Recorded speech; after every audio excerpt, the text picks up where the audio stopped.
Hello friends, let us continue our ethics GS paper 4 classes. So Indian philosophy में गांधी जी की philosophy को हम समझ रहे थे, कंटिन्यू करते हैं आज।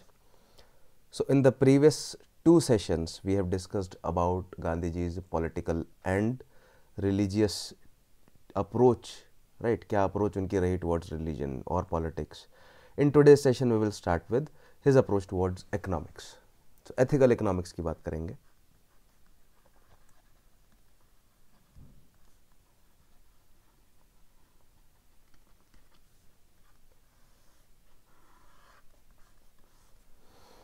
So, Gandhiji's ideas about economy, or what should be an ideal economy for Indian society, Gandhiji is influenced by John Ruskin in that regard. So, influence किसका है? John Ruskin का. And John Ruskin की जो book है Unto This Last, Antyodaya का concept यहां से आता है, राइट? कि अंतिम व्यक्ति का भी जो है वो उत्थान होना चाहिए। सो यहां से इन्फ्लुएंस होते हुए गांधी जी अपनी एक किताब जो है वो लिखते हैं, his own book Gandhi wrote Hind Swaraj. And in this book Gandhi ji mentioned about what type of economic structure India should have, and independent India should have, right? So to understand this, or for that matter to understand any philosopher or thinkers take on economics, हम तीन basic understanding या तीन basic चीज़ें जो है वो economics में हमें समझनी पड़ेंगे। Otherwise there are a lot of different aspects to economics, but purely philosophical stand में अगर हम देखें तो हमें बेसिकली क्या समझना है? Gandhi ji's stand on economics. Economics में भी क्या? अबाउट प्रोडक्शन, कि प्रोडक्शन कैसी होनी चाहिए। Secondly consumption and distribution.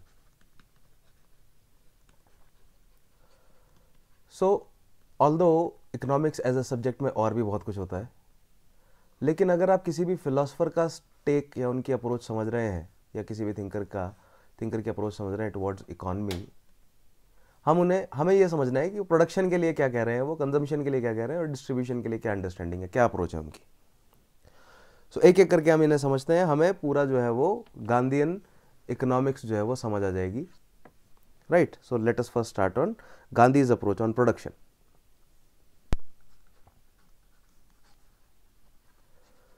तो प्रोडक्शन कैसे हो, किस तरह का प्रोडक्शन हो एक इकोनॉमी में। So Gandhi was active at that time, यानी कि the first half of the 20th century, right?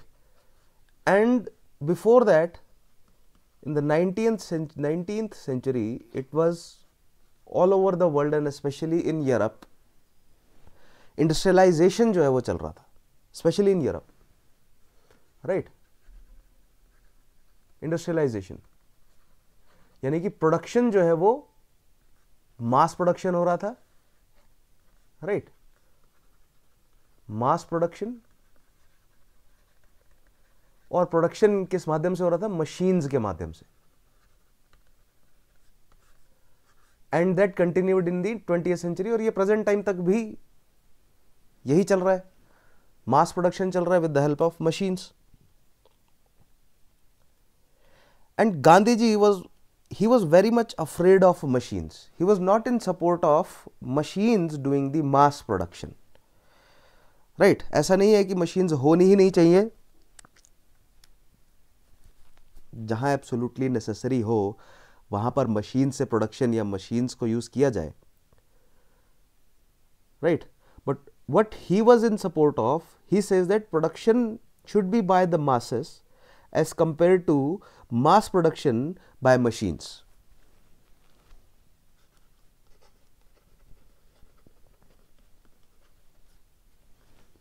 production should be by the masses as compared to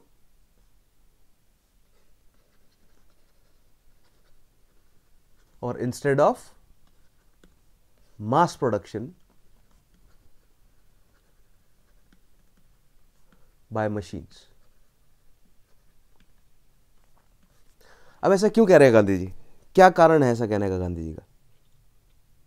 देखिए, कई लीडर्स उस समय के, like Nehru ji prime minister बने, he was in very much support of machines और industrialisation, right. After that influential leaders में जो कि बहुत ज़्यादा सपोर्ट में थे नई टेक्नोलॉजी का, है ना. देखो, चेंज करना चाह रहे हैं ना कि भैया अब प्रोडक्शन जो है वो किसके द्वारा किया जाए, मास प्रोडक्शन किया जाए मशीन्स के द्वारा. सो that was a huge change, right. India में मास प्रोडक्शन हो रहा था, मशीन्स के द्वारा भी हो रहा था, लेकिन ब्रिटिश टाइम में वो ब्रिटिश इंटरेस्ट को सर्व कर रहा था वो. लेकिन इंडिपेंडेंट इंडिया में इंडियंस हमारे इंटरेस्ट को सर्व करने के लिए हमें मास प्रोडक्शन अगर करना है तो वो मासेस द्वारा किया जाए, जिससे अनएम्प्लॉयमेंट का एक बहुत बड़ा इशू जो है वो हमारा रिजॉल्व हो जाएगा. गांधी जी का ऐसा मानना था, राइट, कि अगर मासेस प्रोड्यूस करेंगी तो भैया मासेस को क्या मिलेगा, एम्प्लॉयमेंट मिलेगा. सिंपल सी बात है, राइट. उनको लाइवलीहुड मिलेगा, उनको डिग्निटी की लाइफ मिलेगी. देखिए, ऐसा नहीं है हमें आइसोलेटेड फॉर्म में गांधी जी की फिलॉसफी को नहीं समझना है. गांधी जी की political, economical and religious philosophy को हमें कंबाइंड सेंस में देखना है, राइट. अगर हम इकोनॉमी की भी बात कर रहे हैं तो प्रोडक्शन, कंजम्पशन एंड डिस्ट्रीब्यूशन को हमें कंबाइंड सेंस में समझना है. दैट मीन्स अगर गांधी जी कह रहे हैं कि भैया that production should be done by masses, right, as compare to mass production by machines, तो ये केवल प्रोडक्शन से रिलेटेड नहीं है. This is also related to consumption, this is also related to distribution, this is also related to his ideas about social reforms, this is also related to his idea about what type of political system India should have and his religious ideology. इन सबसे connected है ये. अगर masses produce करेंगी तो masses को employment मिलेगा, masses को livelihood मिलेगी, उनको डिग्निटी मिलेगी, right, and that could lead them to social reforms, या अपनी सोसाइटी को वो रिफॉर्म कर सकेंगे. बट सब्सिक्वेंटली हुआ क्या, we went for mass production. Mass production की तरफ हम गए, मास प्रोडक्शन बाय मशीन्स, जिसके सपोर्ट में नेहरू जी थे. और उसके बाद जैसे अगर हम राजीव गांधी जी की बात करें तो ही इंट्रोड्यूस्ड, और बड़े लेवल पर जो है वो कंप्यूटर्स इंडियन सिस्टम में उन्होंने इंट्रोड्यूस किया, राइट. और उस दौरान भी बहुत बड़े लेवल पर उनके अगेंस्ट प्रोटेस्ट भी हुए कि भैया आप कंप्यूटर्स ले आए हैं और कंप्यूटर्स जो है वो हमारी नौकरियां खा जाएंगे और ऐसा होगा वैसा होगा, राइट. कई कम्युनिस्ट और कई अलग तरह के जो है वो पॉलिटिकल ग्रुप्स, लेबर सपोर्टिंग जो पार्टीज वगैरह थी, लेबर सपोर्टिंग जो पॉलिटिकल ग्रुप्स थे, वो कंप्यूटर्स के अगेंस्ट थे कि भैया कंप्यूटर्स जो है वो they will replace humans and it will generate mass unemployment. But उसका फ़ायदा हमें अल्टीमेटली हुआ ही. इंडिया जो है वो आईटी सेक्टर में बहुत एक बड़ी पावर बना ग्लोबल लेवल पर, right. Same goes for mass production by machines करने से जो है वो हमने हमारी कई बड़ी प्रॉब्लम्स को जो है वो रिजॉल्व किया.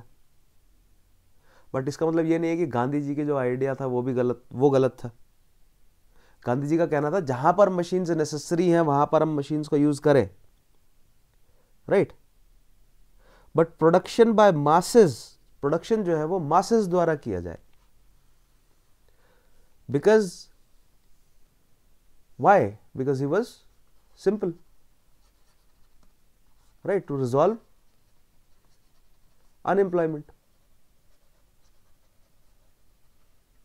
एक unemployed population is more susceptible to a lot of, मतलब बहुत तरह की जो सोशल प्रॉब्लम्स है उसके प्रति वल्नरेबल हो जाता है एक अनएम्प्लॉयड पॉपुलेशन, राइट. क्यों? क्योंकि उनके अंदर बहुत तरह की रिजेंटमेंट्स होती है, बिटरनेस होती है, और उसको हार्नेस जो है वो किया जा सकता है डिफरेंट सोशल आइडियोलॉजीज द्वारा. तो अगर मासेस एम्प्लॉयड रहेंगे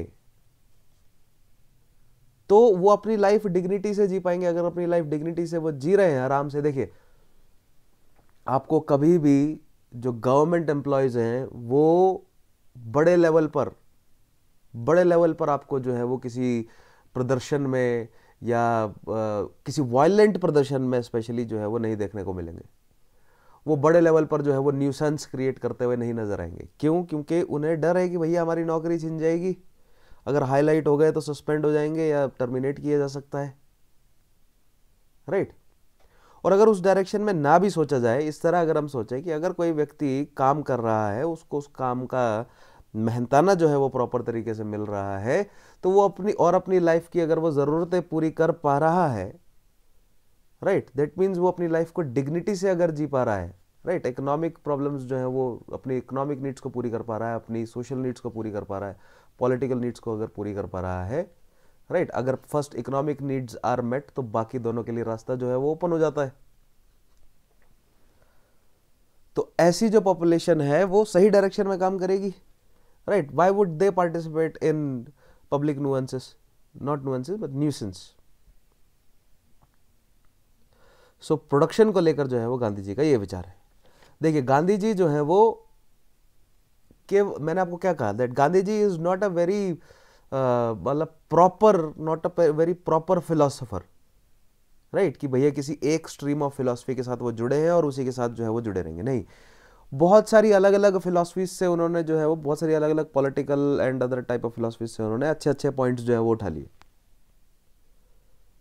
तो on production only Gandhi ji has a very socialist stand too, right. Socialism से गांधी जी ने क्या उठाया कि भैया सोशलिज्म क्या है? बेसिकली सोशलिज्म यही तो कहता है ना कि इकोनॉमिक एंड फाइनेंशियल रिसोर्सेज जो हैं should be distributed with the sense of equality, that we all are suppose to enjoy all the resources that nature is providing us। यानी कि कंसेंट्रेशन ऑफ वेल्थ जो है वो या कंसेंट्रेशन ऑफ रिसोर्सेज जो है वो टॉप टीयर्स में नहीं होना चाहिए, ये केवल टॉप टीयर्स में नहीं होना चाहिए। There should be a equitable distribution of resources, of financial resources in all the sections of society, right? So what socialism is in basic sense, अगर हम इकोनॉमिक एंड फाइनेंशियल रिसोर्सेज की ही बात करें, अगर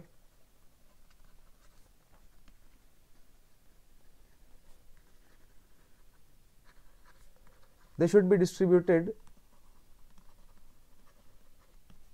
with a sense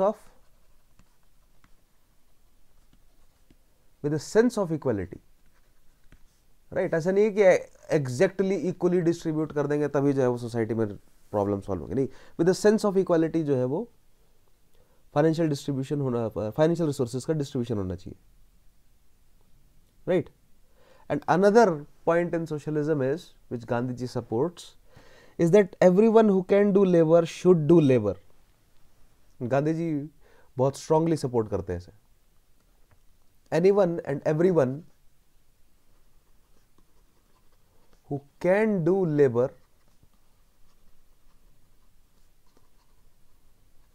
should do labor before eating something।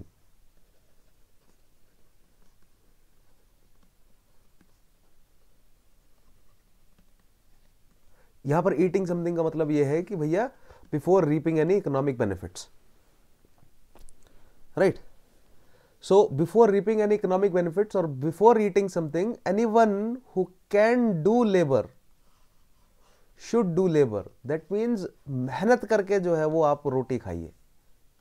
ये नहीं है कि आप जो है वो पैसिव इनकम से जो है वो रोटी खा रहे हैं। इसको JS मिल ने जो है वो डिफरेंशिएट करके समझाया है as earned income and unearned income.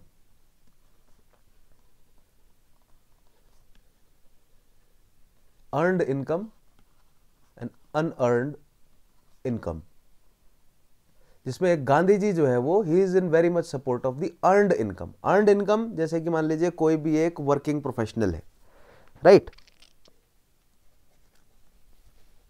Any working professional in any profession, जब तक वो अपना काम नहीं करेंगे they will not gate paid. So let's say एक डॉक्टर है, एक लॉयर है, एक टीचर है, एक ड्राइवर है, एक पुलिस कांस्टेबल है, हुएवर इट इज, राइट. कोई भी एक वर्किंग प्रोफेशनल है, वो अपना काम करेंगे, जो भी the job they are suppose to do, and then they will get paid. So they will do the labour and they should do the labor, and then they will reap the financial benefit. They will get paid for it. That is earned income. And second is unearned income. That means, let's say someone has gathered some wealth, right, and on the basis of that gathered wealth they became landlords, right. उन्होंने जमीन खरीद ली बहुत सारी. Now that landlord is earning a passive income. They don't have to do anything. Maybe in one generation, some, right, let's say there is a generational matlab landlords, and maybe one of their ancestor gathered some wealth and bought a huge portion of land, and now the next generations, that person has definitely done the labor, right, and gained the benefits of their labor. But their subsequent generations are also landlords, right, because the land is passed down to them as मतलब जो क्या बोलते हैं property rights के जो भी rules है उसके अकॉर्डिंग लैंड जो है उनको पास की गई, and now they are earning a passive income, right. So Gandhi ji unearned income के अगेंस्ट है.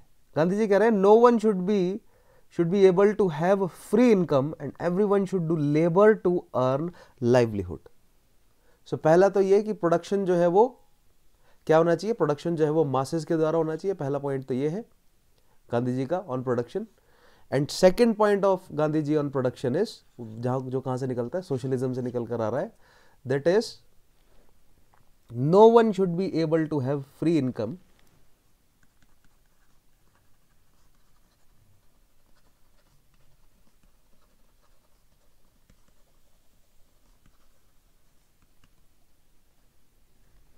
and everyone should do labor to earn livelihood.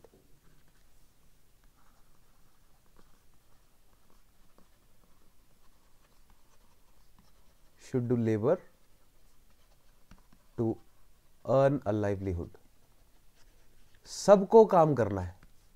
देखिए अगर सभी काम करेंगे, है ना, everyone should do labor, जो काम नहीं कर रहा है और उसको स्टिल मॉनिटरी बेनिफिट जो है वो मिल जा रहे हैं, तो gradually they will develop a sense of superiority कि देखिए तुम तो जो है वो भेड़ बकरियों की तरह पूरा पूरा जीवन काम कर रहे हैं और हम तो साहबजादे हैं, लैंड लॉर्ड्स हैं, हम तो बैठे हैं, बैठ कर खा रहे हैं अपनी, कि भैया किराए की कमाई आ रही है, रेंट आ रहा है, ठीक है, पैसिव इनकम जो है वो दुनिया भर की है, and we are earning on that passive income. ठीक है. तो गांधी जी उसके अगेंस्ट कह रहे हैं कि नहीं, in order to have a sense of equality in our society, everyone should be able to have everyone should do labor. No one should be able to have free income, right. जिसको गांधी जी क्या कहते हैं, अन्नदायी श्रम. क्या कहते हैं गांधी जी इसको, अन्नदायी श्रम. that everyone should do labor and no one is supposed to have a free income, right. Now everyone का मतलब यह है कि those who are capable, है ना. everyone का मतलब क्या है, those who are capable. मतलब that means यहां पर exemptions क्या है, बच्चे, है ना, छोटे बच्चे, those who are not, ऐसा नहीं है कि वो तो काम नहीं करते, कुछ बच्चे घर के चोर्स जो है वो कर लेते हैं, लेकिन ज्यादा मतलब इस तरह का काम नहीं कर पाएंगे जहां से वो लाइवलीहुड कमा सके. So they are dependent on their parents, right. So exemptions हैं obviously. Those who are capable का मतलब ये है कि भैया चिल्ड्रन हो गए, सेनाइल पीपल है, ओल्ड पीपल है, या किसी तरह की डिसेबिलिटी है किसी व्यक्ति में, those who are not able to work, right. Like Down syndrome है किसी को, तो वो अच्छे से काम नहीं कर पा रहे. तो अन्नदायी श्रम कहा गांधी जी ने, that all capable people who has done adequate labor has the right to eat food. ठीक है. someone who has done labour has the right to eat food, all capable people. जिसने लेबर नहीं किया, they don't have the right to eat food. ठीक है. So that is Gandhi ji stand on production. अच्छा, another point, another stand of Gandhi ji on production is swadharma. कि भैया हमें production करना है. प्रोडक्शन करने के लिए we need to choose a profession and we need to choose that profession according to our swadharma. तो ये गीता से कॉन्सेप्ट लेकर आते हैं Gandhi ji, which is in support with varna system. So Gandhiji is in support of Varna system, that you are supposed to work as per Varna system and as per your Swadharma. ठीक है. And which is definitely was opposed by Ambedkar साहब. तो यहां पर अंबेडकर साहब का क्या एक ऑब्जेक्शन था. ऑब्जेक्शन अंबेडकर साहब ने ये डाला कि भैया if let's say someone is born in a low caste, है ना, so do they not have a right to pursue higher studies, right? तो गांधी जी ने कहा नहीं भैया, वेरी वेल, आप जो है वो कुछ मर्जी पढ़ो. so if a person born in a low caste can pursue a PhD, right, and can have मतलब कोई भी जो है वो एक हायर लेवल का प्रोफेशन जो है वो चूज कर सकते हैं, right? that is not according to their caste or whatever their caste is, right? तो ऐसे में गांधी जी कहते हैं नहीं, चाहे आप कितना मर्जी भी पढ़ लो, काम करना है, प्रोफेशन जो है वो वर्ण सिस्टम के अकॉर्डिंग रखना है.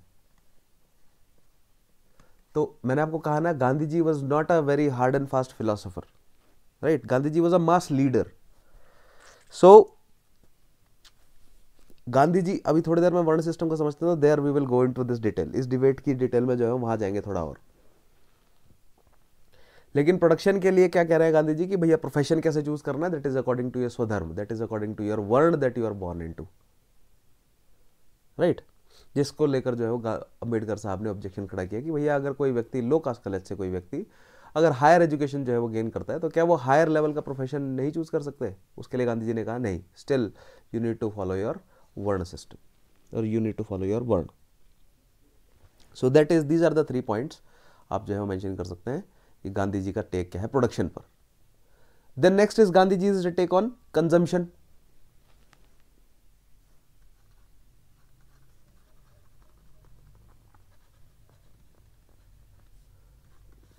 तो गांधी जी का एक बहुत बड़ा डर था, एक बहुत बड़ा फियर था कि भैया इंडियन सोसाइटी जो है वो एक बहुत बड़ी कंज्यूमर सोसाइटी में ना बदल जाए.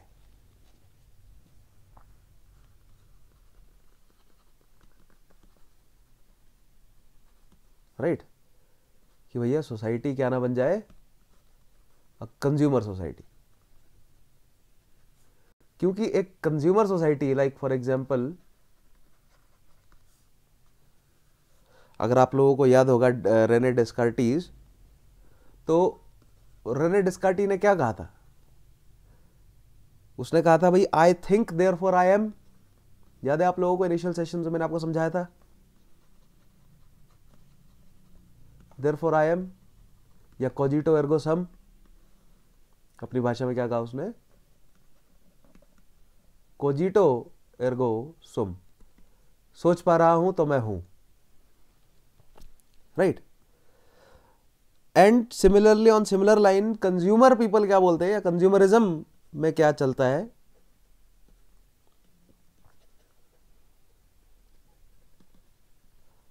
I consume therefore I am. अगर मैं कंज्यूम कर पा रहा हूं देयरफॉर आई एम. तो आई होप कंज्यूमरिज्म की जो प्रॉब्लम्स हैं वो मुझे ज़्यादा डिटेल में जाने की ज़रूरत नहीं है. वही सेम प्रॉब्लम्स जो आज कंज्यूमरिज्म की है वही उस समय भी थी, भले ही प्रोडक्ट्स आज ज़्यादा हों, लेकिन प्रॉब्लम जो रूट है प्रॉब्लम का, जो बेसिस है प्रॉब्लम का, वो वही था कि कंज्यूमरिज्म के पीछे हम अपनी ह्यूमैनिटी से दूर चले जाते हैं. And Gandhi ji feared that कि भैया ये हमारी सोसाइटी में इंस्टिल ना हो जाए. So what was Gandhiji's stand on consumerism? तो it was simple भाई, that we should go for minimum consumption.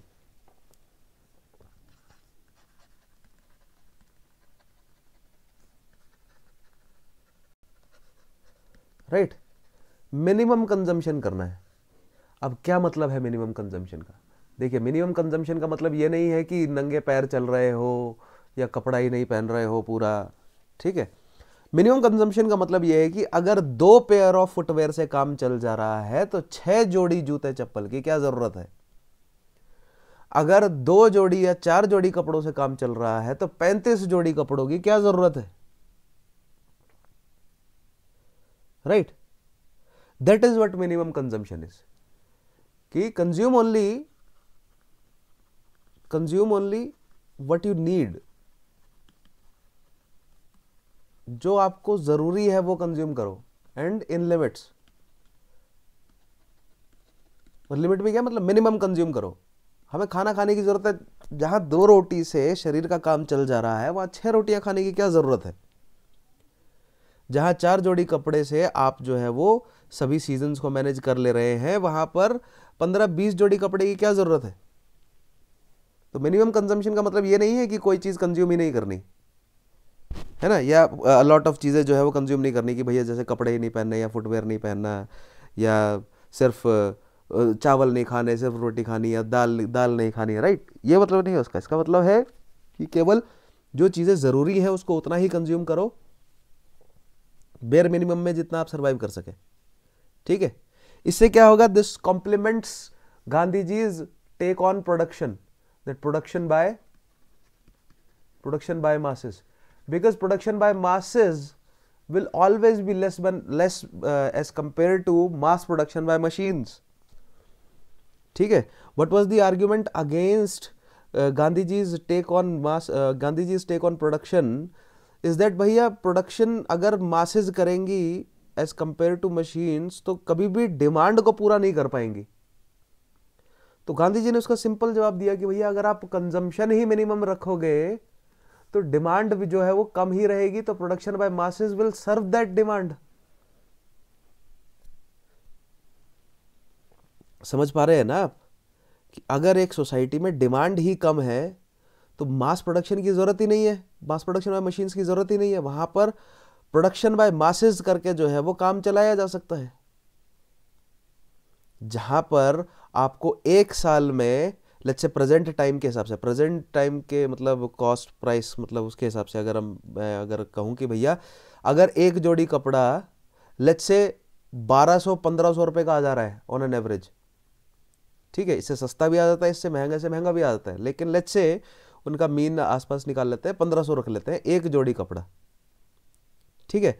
और अगर आपको साल में 4 जोड़ी कपड़े की अगर जरूरत है तो 6000 रुपए में अगर आपका साल कट जा रहा है, राइट, तो वहां पर आपको 10 या 12 या 15 हजार रुपए के कपड़े जो है वो साल भर में खरीदने की क्या जरूरत है। राइट, तो अगर 3 गुना 4 गुना प्रोडक्शन की जरूरत नहीं है तो प्रोडक्शन बाय मशीन्स की जरूरत भी नहीं है। अगर वो 4 जोड़ी कपड़ा जो है वो अगर मासेज प्रोड्यूस कर लें, अपने हाथ से ही प्रोड्यूस कर दें, राइट, क्योंकि क्या मशीन्स के आने से पहले क्या हम कपड़े नहीं पहनते थे। राइट, इंडिया में देखिए इंडस्ट्रियलाइजेशन को लेकर हमारी समझ ये है कि भैया इंग्लैंड में जो है वो इंडस्ट्रियलाइजेशन की शुरुआत हुई, ये बिल्कुल गलत है ऐसा कहना। 8th-9th सेंचुरी में अरेबियन रीजन तो नहीं एग्जैक्टली, लेकिन मिडल ईस्ट में जो है वो इंडस्ट्रियलाइजेशन की कहीं ना कहीं आप कह सकते हैं शुरुआत हुई, और उससे पहले से ही इंडिया जो है वो सर्टेन लेवल पर इंडस्ट्रियलाइज्ड था। चाइना वॉज इंडस्ट्रियलाइज्ड, हमारी इंडस्ट्री जो है वो मैकेनाइज्ड नहीं थी। वट हैपेंड इन इंग्लैंड और Europe is that they mechanised their industries तो वहां भी मौजूद थी, इंडस्ट्रीज मिडल ईस्ट में भी थी, इंडस्ट्रीज इंडिया में भी थी, चाइना में भी थी। और इंडिया के कॉटन की, इंडिया के टेक्सटाइल की जो है वो पूरी दुनिया में हाई डिमांड थी। Right, so mass production by masses जो है वो करके आप अपनी, और अगर कंजम्पशन आपकी कम है तो हमारी देश में जो गरीबी थी उस समय की, रिसोर्सेज की कमी थी, वो प्रॉब्लम हमारी रिजॉल्व हो जाती। लेकिन before Gandhi ji could implement all these things he was killed. Right, so Gandhi ji का टेक क्या है कंजम्पशन में, that consumption should be minimum. right? And why Gandhi ji says that? Because it has benefits है इसके. फर्स्ट ऑफ ऑल तो मैंने आपको बताया ही दैट इट कॉम्प्लीमेंट्स. पहले तो ये कॉम्प्लीमेंट करता है किसे? प्रोडक्शन बाय मासेस को. ठीक है. सेकेंड बेनिफिट है टू द नेचर, कि अगर हम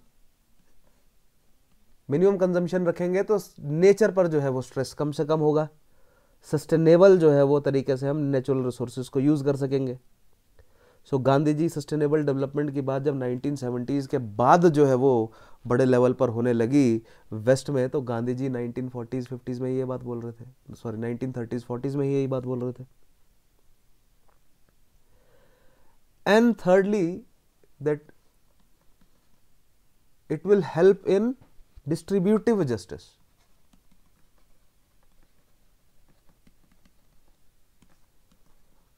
Right, because minimum consumption will result into what? Will result into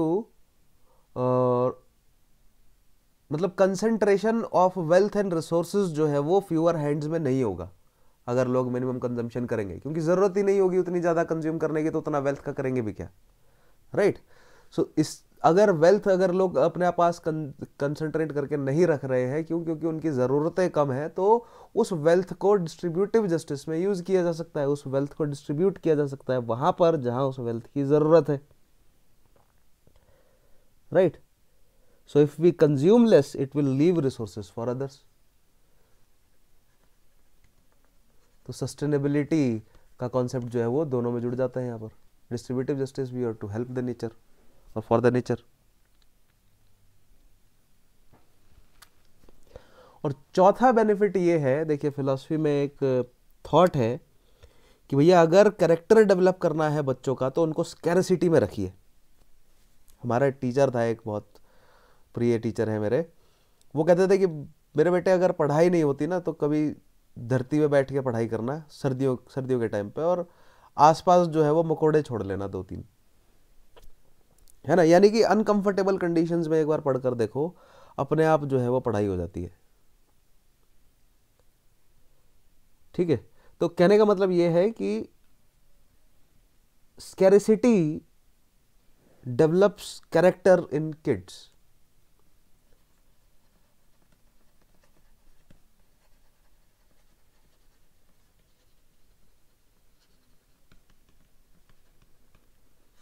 अगर आप बच्चों को, यानी कि आपके पास सारी सुविधाएं हैं, आप सारी सुविधाएं दे सकते हैं बच्चों को, लेकिन अगर आप नहीं दे रहे हैं, स्कैरसिटी का मतलब यहां पर क्या है कि ऐसा नहीं कि आपके पास सुविधाएं है ही नहीं, आप दे ही नहीं पा रहे हैं, तो आप स्कैरसिटी की बात कैसे कर सकते हैं, है ना. But that also helps to develop character. लेकिन आप दे सकते हैं बच्चों को सारी लग्जरी लाइफ, लेकिन आप नहीं दे रहे हैं. क्यों? ताकि वो उस लग्जरी लाइफ को अटेन करने के लिए मेहनत खुद से कर सके. देखिए आजकल ये सोशल मीडिया इन्फ्लुएंसर्स बहुत बार ये बात बोलते हैं कि भैया जर्नी जो है वो मैटर करती है. जैसे जॉन रॉल्स की बात कर रहे थे हम कुछ टाइम पहले कि भैया मीन्स जो है वो प्योर होने चाहिए, एंड्स अपने आप प्योर हो जाते हैं. ठीक है. तो जर्नी मैटर करती है डेस्टिनेशन के बजाय. तो इस सिमिलर लाइंस पर ही that is very a gross understanding of this concept. Right. But what it actually means is कि भैया बच्चों को आप अगर स्कैरिसिटी देंगे तो that will teach them some lessons. Right.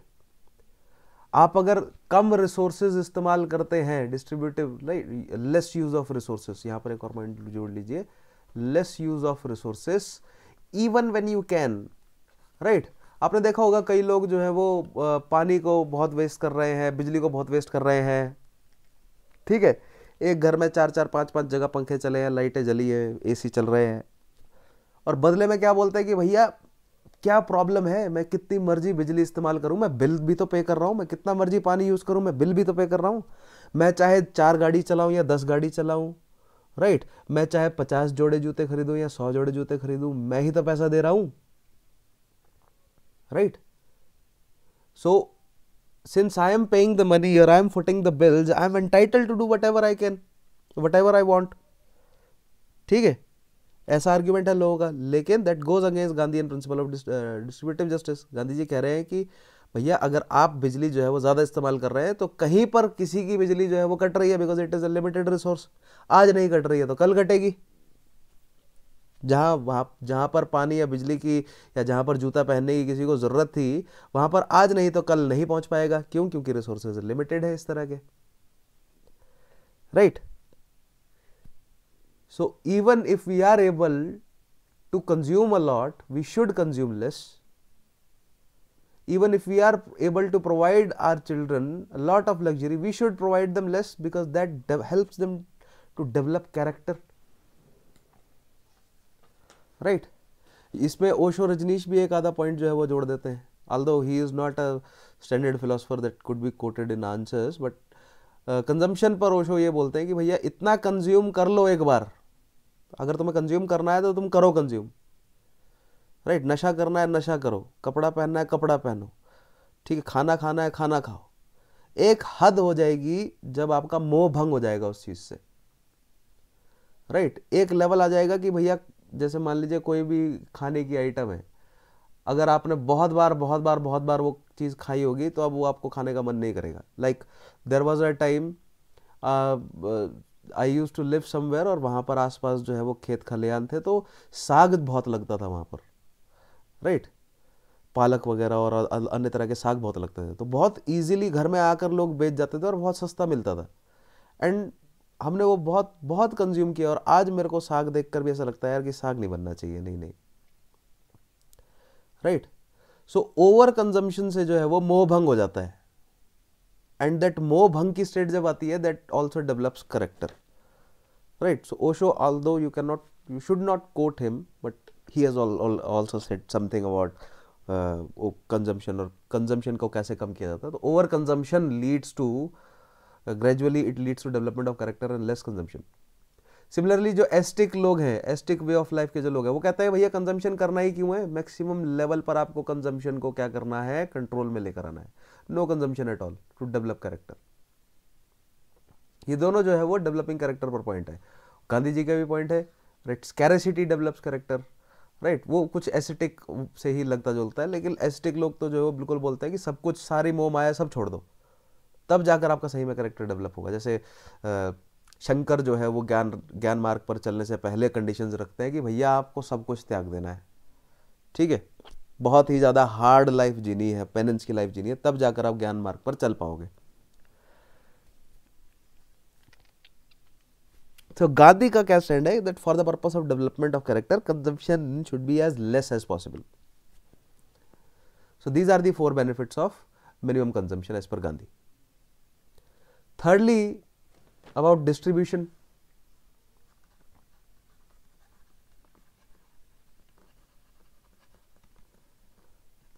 What is Gandhiji's take on distribution?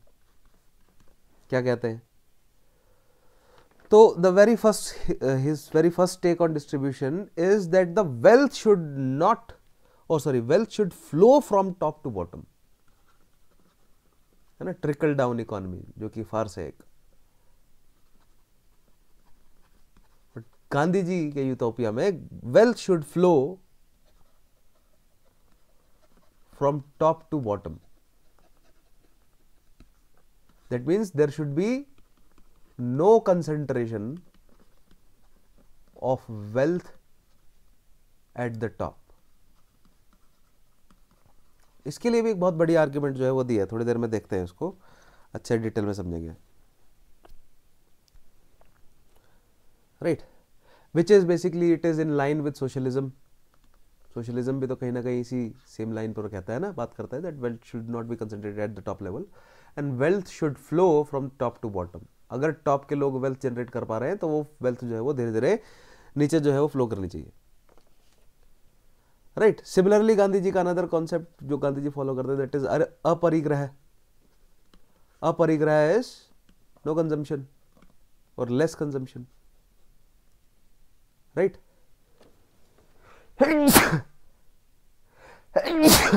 sorry not less consumption but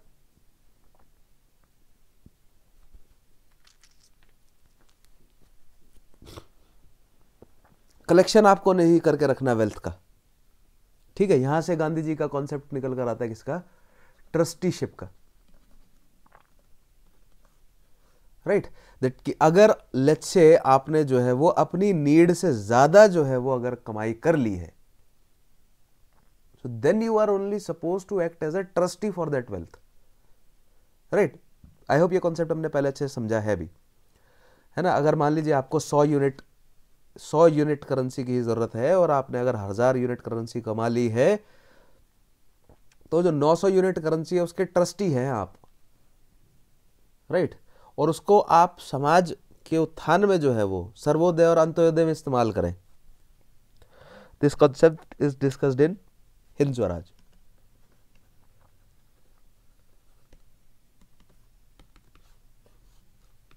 right. और यहां पर गांधी जी एक सिमिली जो है वो पेश करते हैं, simile about barber and a lawyer. John Ruskin भी जो है वो कुछ सिमिलर बात बोलते हैं, ठीक है, influence by the John Ruskin से फिलॉसफी, राइट। अब लेट्स से आपको जो है वो एक वॉल बनानी है ना, एक वॉल बनानी है। अब इस वॉल को बनाने के लिए आपके पास रॉ मटेरियल्स है, आपने एक लेबर को बुलाया, ठीक है। लेबर जो चार्ज करेगा उससे ज्यादा चार्ज करेगा एक मेसन। मेसन एक ऐसा, मेशनरी एक ऐसा प्रोफेशन है जिसमें लोग पत्थर के साथ काम करते हैं, ठीक है, स्कल्पटिंग वगैरह करते हैं बच्चे। और अगर एक स्किल्ड मेसन है तो वो लेबर से ज़्यादा चार्ज करेगा, क्योंकि वो कहेगा कि भैया सीधा सीधा ईंटें लगाने से ज़्यादा जो है वो स्किल लगती है पत्थर की दीवारें बनाने में, राइट। अब मेसन से ज़्यादा चार्ज करेगा अगर आप किसी सिविल इंजीनियर को ले आएंगे, तो वो कहेंगे कि भैया मैंने इतने साल पढ़ाई करी है, मैं आपको एक ऐसी दीवार बना कर दूंगा जो कि सालों साल नहीं टूटेगी, जनरेशंस तक नहीं टूटेगी, राइट। उससे ज़्यादा जो है वो पैसे लेंगे अगर मान लीजिए वो वॉल बनाने में जो है वो किसी तरह का डिस्प्यूट है, वो डिस्प्यूट को रिजॉल्व करना है, तो अगर आपने एक लॉयर भी हायर किया है ना, लॉयर ज़्यादा पैसा देगा। मान लीजिए वॉल बनाते हुए जो है वो और कोई आपको प्रॉब्लम आ गई, और कोई भी XYZ इसके बाद जो भी प्रोफेशन है वो ज़्यादा पैसा लेगा आपसे, राइट। तो ये हो क्या रहा है ना, इसे तो why the labour is getting paid the least. Labour जो है वो सबसे कम क्यों काम कर रहा है, राइट, सॉरी, कम कम क्यों पैसा मिल रहा है लेबर को, जबकि लेबर की मेहनत जो है वो सबसे ज्यादा है। He is the least paid and most worked. सबसे ज्यादा काम किया है, सबसे कम पैसा मिला है। मेसन उसके मुकाबले जो है वो मेसन ने कम काम किया, इंजीनियर ने और कम काम किया, लेबर ने और कम काम, लॉयर ने और कम काम किया, राइट। लॉयर से ऊपर आप किसे रख सकते हैं यहां पर इस सच सिमिलर सिनेरियो में,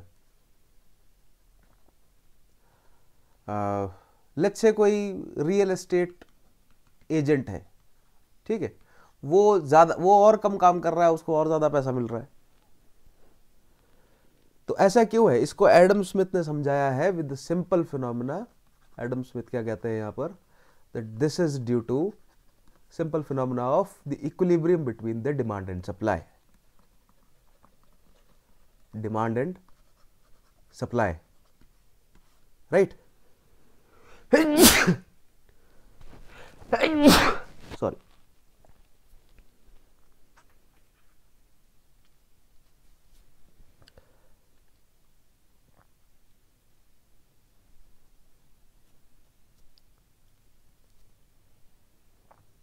one second, give me a moment, I'll resume this in a couple of minutes.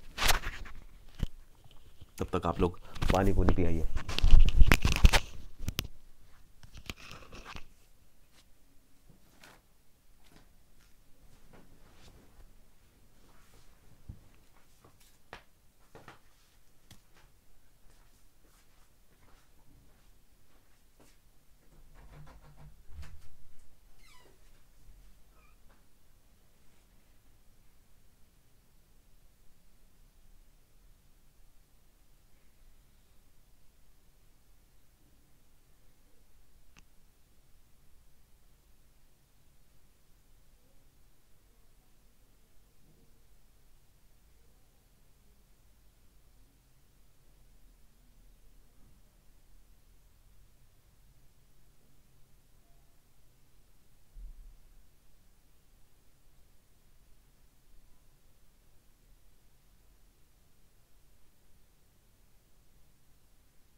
So sorry for the hold up.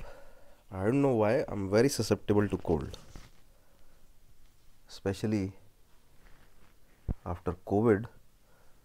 My immune system took a huge shot. थोड़ी सी गलती अगर मिसकैलकुलेशन मुझसे अगर हो जाए, सर भीगा हो और मैं हवा में चला जाऊँ, यहाँ पर अब ठंड बढ़ गई है काफ़ी. आई डोंट नो आपके यहाँ कितना टेम्परेचर है, बट यहाँ पर माइनस में चला गया था कल परसों. सर अगर भीगा और मैं बाहर अगर हवा में चला जाऊँ तो दैट मीन्स मेरे साइनस जो हैं वो मुझे टॉर्चर करेंगे अगले 2 दिन. खैर, returning to the topic. So Adam Smith has explained this concept कि भैया सिंपल खेल है ये डिमांड एंड सप्लाई का. लेबर की सप्लाई ज़्यादा है और लेबर की supply is high and demand is low. अगर ऐसी सिचुएशन होगी तो क्या इक्विलिब्रियम बनेगा कि भैया लेबर कॉस्ट जो है वो कम रहेगा. सिंपल सी बात.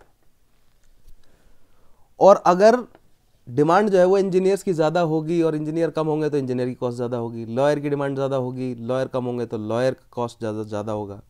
डॉक्टर्स की डिमांड ज़्यादा होगी, डॉक्टर्स कम होंगे तो डॉक्टर्स की सैलरीज और उनका पैसा जो है वो उनकी मेहनत, उनका मेहनताना जो है वो ज़्यादा होगा. राइट. सो भारत में लेबर की सप्लाई जो है वो अबंडेंस में है तो लेबर कॉस्ट कम है. शहरों में जो है वो लेबर चौक है, कई जगहों पर लेबर चौक है कई शहरों में, जहाँ पर लेबर्स जो हैं वो सुबह सुबह जाकर खड़े हो जाते हैं. राइट. और फिर ठेकेदार जो है वो अपनी लॉरियाँ लेकर आते हैं और उसमें भर लेते हैं लेबर्स को कि भैया तू कितने में चलेगा, 200 में चलेगा, नहीं तो 100 में चल, नहीं तो 300 में चल, नहीं तो 500 में चल, है ना. तो इस तरह सुबह सुबह भर कर ले जाते हैं लेबर्स को. क्यों? क्योंकि लेबर्स अबंडेंस में है. क्यों? मतलब क्या बोलते हैं इनको, मेडिकल जो हॉस्पिटल्स होते हैं, sorry not medical hospitals, medical colleges. Yes, medical colleges जो है वो क्यों कम है?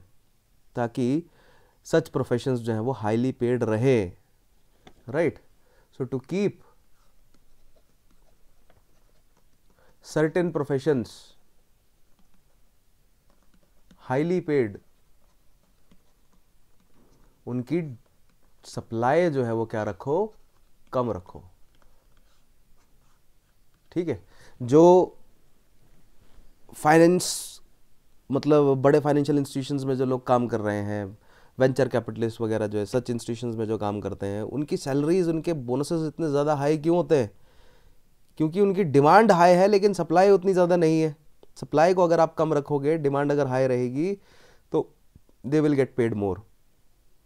डॉक्टर्स की डिमांड ज़्यादा है, डॉक्टर्स की सप्लाई कम है तो डॉक्टर्स की सैलरी जो है वो ज़्यादा रहेगी और मनमानी चलेगी फार्मास्यूटिकल पूरे इंडस्ट्रियल कॉम्प्लेक्स की.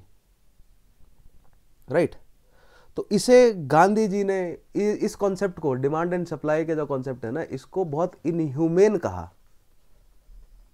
That this is Gandhi, marks and Ruskin, तीनों ही इसको एक बहुत इनह्यूमेन प्रैक्टिस बोलते हैं. आप कहेंगे सर ये तो बिल्कुल नेचुरल है, ये इनह्यूमेन कैसे हो सकता है?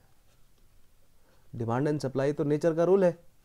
राइट. कि जितनी भैया डिमांड ज़्यादा होगी और अगर सप्लाई, मतलब डिमांड अगर कम है, सप्लाई ज़्यादा होगी तो कॉस्ट कम होगा, है ना.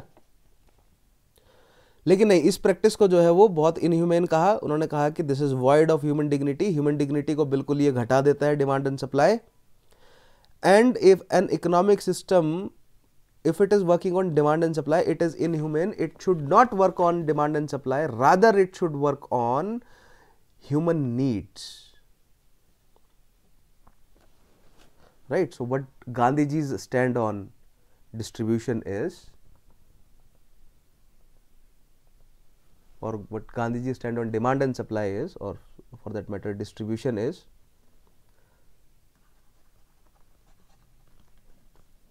that the principle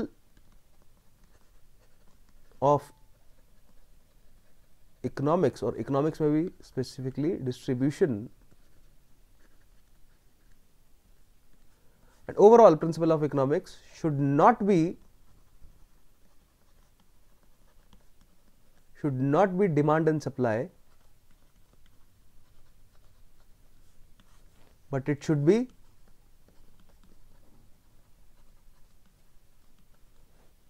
human needs, क्योंकि भैया जरूरतें तो सबकी बराबर है। तो वही उन्होंने कहा कि जो बार्बर की जरूरत है, जो एक नाई की जरूरत है, वही एक लॉयर की जरूरतें भी है ना। बार्बर को भी रोटी कपड़ा मकान चाहिए, लॉयर को भी रोटी कपड़ा मकान चाहिए, है ना। बेसिक नीड तो सबकी सेम है। तो अगर बेसिक नीड सबकी सेम है तो everyone should be paid equally. So what Gandhi ji is saying that human needs are almost equal. कुछ लोगों को ज्यादा जरूरत हो सकती है, ठीक है, मतलब वो नीड की बात है, but generally human needs are almost always equal.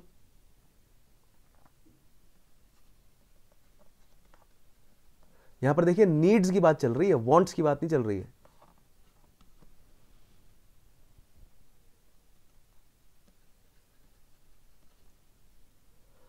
So human needs are almost all equal for all professionals, right? So सभी प्रोफेशनल्स की अगर हम बात करें तो every professional should be paid equally.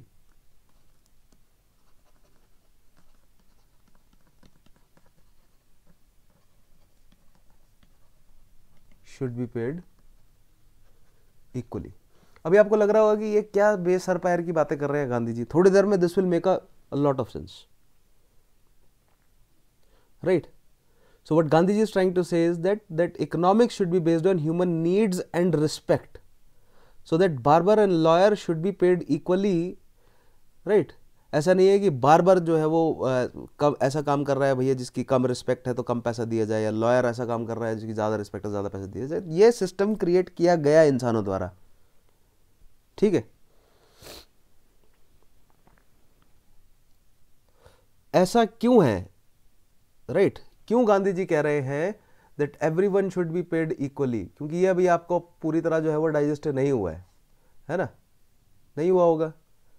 आप यही सोच रहे होंगे कि यार अगर मैंने इतनी मेहनत करी है ना, बार्बर कोई व्यक्ति अगर नाई बन गया, लेट्स से बार्बर की जगह अगर लेबर रख लेते हैं, लेट्स से किसी व्यक्ति ने पूरे जीवन भर जो है वो कोई किसी तरह की कोई मेहनत नहीं करी और अब वो जो है वो लेबर करना पड़ रहा है उसे, और एक ऐसा व्यक्ति जिसने पूरी जिंदगी जो है वो बहुत जी तोड़ मेहनत करी है और एक सक्सेसफुल लॉयर है या डॉक्टर है, राइट?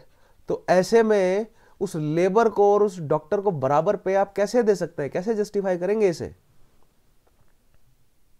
यही तो मन में आपके डाउट आ रहा होगा ना, राइट? चलो इसको रिजॉल्व करने के लिए कॉन्सेप्ट समझते हैं। लिबरलिज्म से एक कॉन्सेप्ट आता है that is possessive individualism.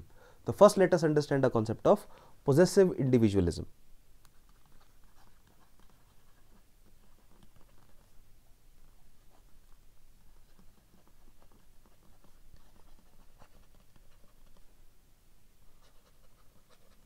Right? Liberalism का कॉन्सेप्ट है इंडिविजुअलिज्म, और इंडिविजुअलिज्म भी किस तरह का? Possessive individualism. क्या है आइए देखते हैं। तो देखिए, जैसे मैंने आपको बताया था ना दैट इन हिंदू सोसाइटी और in Sikh society we are basically Vedanti. हम वेदांती फिलॉसफी को फॉलो कर रहे हैं और हमें पता भी नहीं होता। Similarly we are also liberals and we don't know about it, right? क्यों, किस तरह? एक एग्जाम्पल से समझिए। एक एग्जाम्पल लीजिए। Let's say x and y are two children, right? Now at the level of their birth they are different. मैंने आपको बताया था ना, everyone is different and their difference is rooted in their capabilities, right? Their difference is rooted in their aptitudes and their attitudes, right? We are born with different aptitudes and attitudes. So let's say x has more, मतलब x जो है वो better है या capacity के मामले में more capable than y, right? x is more stronger than y, right? x has better support throughout x's life. X have had better support from their parents, from their teachers, from their peers, from their society, whatever. Better support रहा, and at the same time X worked hard too, right, because उसी तरह के माहौल में वो पले और hard work जो है उन्होंने दबा कर किया। कैपेसिटी भी ज़्यादा थी, है ना, यानी कि एप्टीट्यूड भी बेटर था और एटीट्यूड्स भी बेटर थे, राइट, स्ट्रांग भी थे, बेटर सपोर्ट मिला, हार्ड वर्क भी किया, तो एक्स जो है वो कामयाब हो गए एज कंपेयर टू वाई। ठीक है, एक्स ने जो है वो लेट्स से एक्स ने क्लियर कर लिया civil service examination in the first attempt at the age of 22 and became proper IAS, right. Whereas y की अगर हम बात करें तो y is on all of these parameters, y is inferior to x, मतलब capacity जो है वो y की कम है, यानी कि एप्टीट्यूड और एप्टीट्यूड जो है y की उनका रिलेटिवली कम है, राइट। स्ट्रेंथ में जो है वो कम है x से, सपोर्ट सिस्टम जो है वो उनको सोसाइटी उस तरह की नहीं मिली, फैमिली उस तरह की नहीं मिली, उस तरह के पढ़े लिखे फैमिली नहीं थी उनके पास, ठीक है, उस तरह के रिसोर्सेज उनके पास नहीं थे और बदले में हार्ड वर्क भी वो नहीं कर पाए। तो y ने जो है वो कई अटेम्प्ट दिए, आफ्टर 6 अटेम्प्ट्स y जो है वो was not able to clear the exam, right, not even prelims let's say, या एक आधी बार prelims हो गया let's say, but no, he was not able to clear the exam or they were not able to clear the exam, right, and now they are living a life and earning let's say mere 20,000 rupees doing clerical job or some other odd jobs करके जो है वो पैसे कमा रहे हो।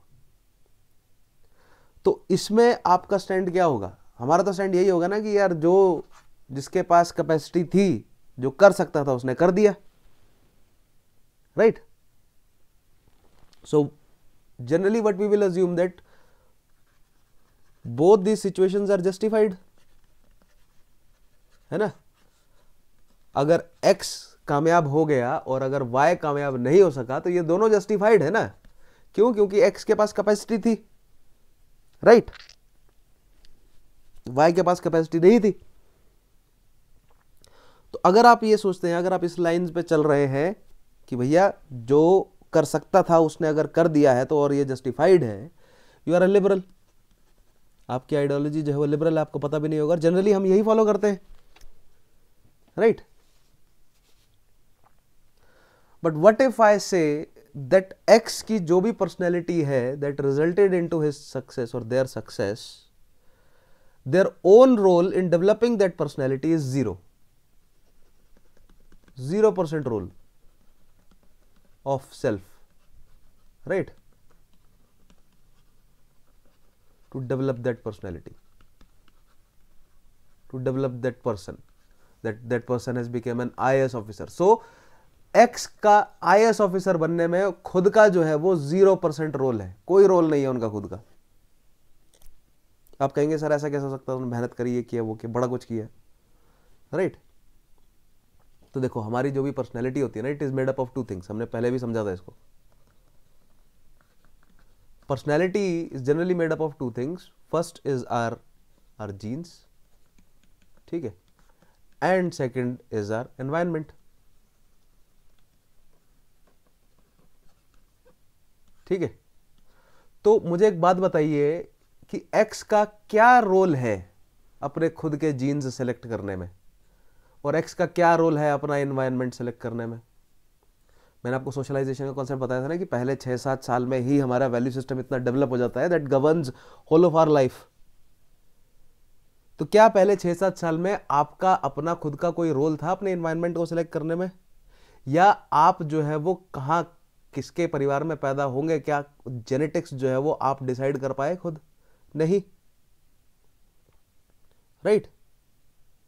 तो सभी लोग जो है वो जीन्स और एनवायरनमेंट के बेसिस पर डिफरेंट है, एक्सेप्ट मोनोजाइगोटिक आइडेंटिकल ट्विंस, जिनके जीन सेम होते हैं लेकिन डिफरेंट एनवायरनमेंट की वजह से वो डिफरेंट डायरेक्शंस में चले जाते हैं, है ना। तो वो आर्ग्यूमेंट होता है ना कि एक ही परिवार में 2 भाई हैं, 2 बहनें हैं, भाई बहन हैं, राइट। अगर सेम ही परिवार में पैदा हुए तो अलग अलग क्यों निकल गए, है ना, एक चोर क्यों बन गया, एक सिपाही क्यों बना? It is due to their different genes and their different environment. और लेट्स से अगर आइडेंटिकल ट्विंस भी हैं, मोनोजाइगोटिक ट्विंस भी हैं, तो भी वो अलग अलग पर्सनैलिटीज क्यों डेवलप हो गई? दैट ऑल्सो एनवायरनमेंट जो है वो रोल प्ले करता है, समझ रहे हैं ना। तो आईक्यू जो है वो आईक्यू इज लार्जली जेनेटिक। ऐसा नहीं है कि जेनेटिक्स को आप पूरी तरह इग्नोर कर सकते हैं, नहीं। बहुत लोग जो है वो आज प्रेजेंट टाइम में इन्वायरमेंट पर ज़्यादा, सोशलाइजेशन पर ज़्यादा फोकस डाल रहे हैं, लेकिन ये कड़वा सत्य है कि भैया आईक्यू जो है वो जेनेटिक है ना। आईक्यू कह लें या कैपेबिलिटीज कह लें या आपके एप्टीट्यूड्स एंड एटीट्यूड्स कह लो, ठीक है, these are largely genetic, but they are complemented by environment. There are a lot of, बहुत सारे ऐसे देहात में बच्चे पढ़ रहे हैं, जी रहे हैं, बहुत सारे ऐसे लोग हैं जो मजदूरी कर रहे हैं, जिनका हो सकता है कि आईक्यू आपसे बेटर हो, या कोई एक आईएएस अधिकारी से उनका आईक्यू जो है वो बेटर है, या किसी आईआईटी में बैठे इंजीनियर से, इंजीनियरिंग स्टूडेंट से उनका आईक्यू जो है वो बेटर हो, उनका एप्टीट्यूड और उनका एटीट्यूड जो है वो बेटर हो, लेकिन उनको जस्ट बिकॉज उनको एनवायरनमेंट नहीं मिला, वो उस लेवल पर नहीं पहुंच सके।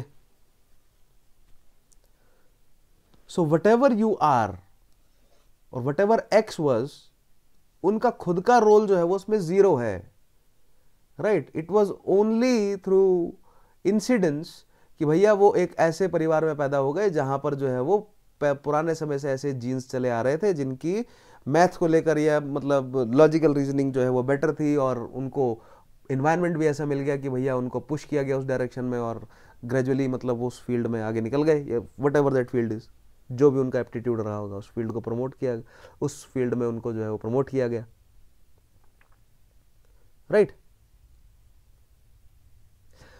बट इसके अगेंस्ट पोजेसिव इंडिविजुअलिज्म क्या कहता है, इस अंडरस्टैंडिंग के बाद देखते हैं हम कि पोजेसिव इंडिविजुअलिज्म क्या कहता है। एज द नेम सजेस्ट, एक तो इंडिविजुअलिज्म कि भैया मैं, और वो भी पोजेसिव। पोजेसिव इंडिविजुअलिज्म क्या कहता है कि that all the qualities that I possess are my qualities and I am the legitimate and the sole beneficiary of the benefits coming out of them.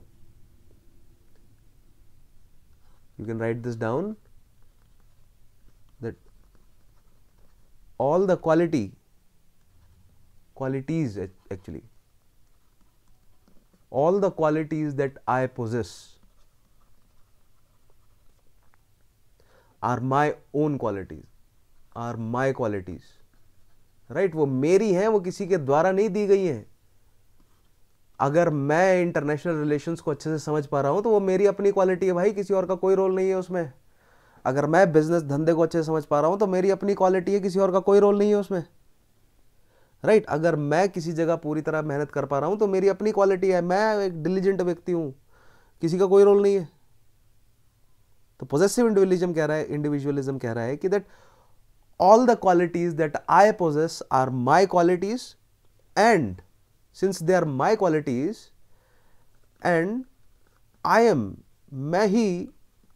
the sole legitimate beneficiary of them। यानी वहां से उन मेरी qualities से मुझे जो भी benefit मिल रहा है या मिल सकता है, उसका केवल और केवल मैं हकदार हूं। तो अगर मैंने पैसे कमाए तो वो पैसे मेरे हैं और किसी का कोई हक नहीं है उस पैसे पर। अगर मेरे पास वेल्थ है और वो कंसंट्रेट हो रही है अगर, तो वो भैया मेरी क्वालिटी है, दूसरा कोई क्यों जो है वो, मतलब आप ऐसे आकर कैसे कह सकते हैं कि भैया मुझे तो ट्रस्टी बन के रहना पड़ेगा इसका, कि भैया मेरी क्वालिटीज थी, मेरे पुरखों की क्वालिटीज थी, उन्होंने बनाया, मैंने उसको डेवलप किया, कंसंट्रेशन हो गया वेल्थ का, तो भैया मेरी खुद की वेल्थ है। भैया आप कौन होते हैं बोलने वाले, right. This is positive individualism, ठीक है। जबकि गांधी, मार्क्स, रस्किन जो है वो इसको डिनाई करते हैं।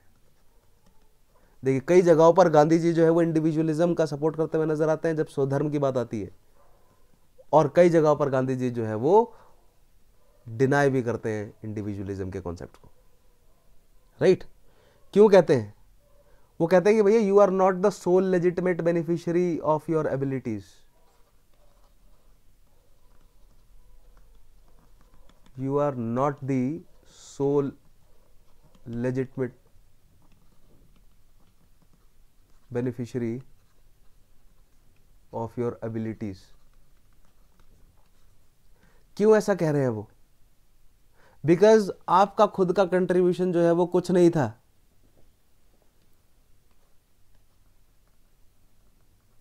Because your contribution in developing those capabilities is zero. आपने क्या किया? जेनेटिक्स ने किया। कंट्रीब्यूशन किसका है? कंट्रीब्यूशन तो जेनेटिक्स का है, इन्वायरमेंट का है। आपने क्या किया? ना आपने अपने जीन सेलेक्ट किए, ना अपना इन्वायरमेंट। आप तो बाय इंसिडेंस जो है वो पैदा हो गए किसी एक जीन पूल में और किसी एक इन्वायरमेंट में। आपने क्या किया? आपने कुछ नहीं किया। आपको एनवायरनमेंट ऐसा मिला, आपको जेनेटिक्स ऐसे मिले जिस वजह से आप जो है वो डेवलप कर सके वो कैपेबिलिटी, जिस वजह से आप जो है वो लॉयर बन सके, आप जो है वो डॉक्टर बन सके। किसी को वो जीन नहीं मिले, वो एनवायरनमेंट नहीं मिला, आज वो लेबर है, आज वो बार्बर है। तो अगर आपको वो जीन मिले हैं, सोसाइटी नहीं तो दिए ना वो आपको जीन्स, सोसाइटी नहीं आपको वो एनवायरनमेंट दिया, सोसाइटी ने वो आपको जीन्स दिए। तो अगर आपको सोसाइटी ने वो एनवायरनमेंट और जीन दिए हैं और कुछ लोगों को वो एनवायरनमेंट और जीन सोसाइटी अगर नहीं दे रही है, तो it becomes everyone's social responsibility, right, to be responsible for the benefit of the society,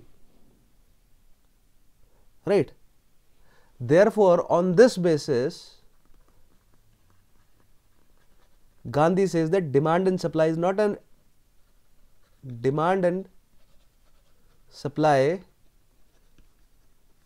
an adequate system. क्यों नहीं है?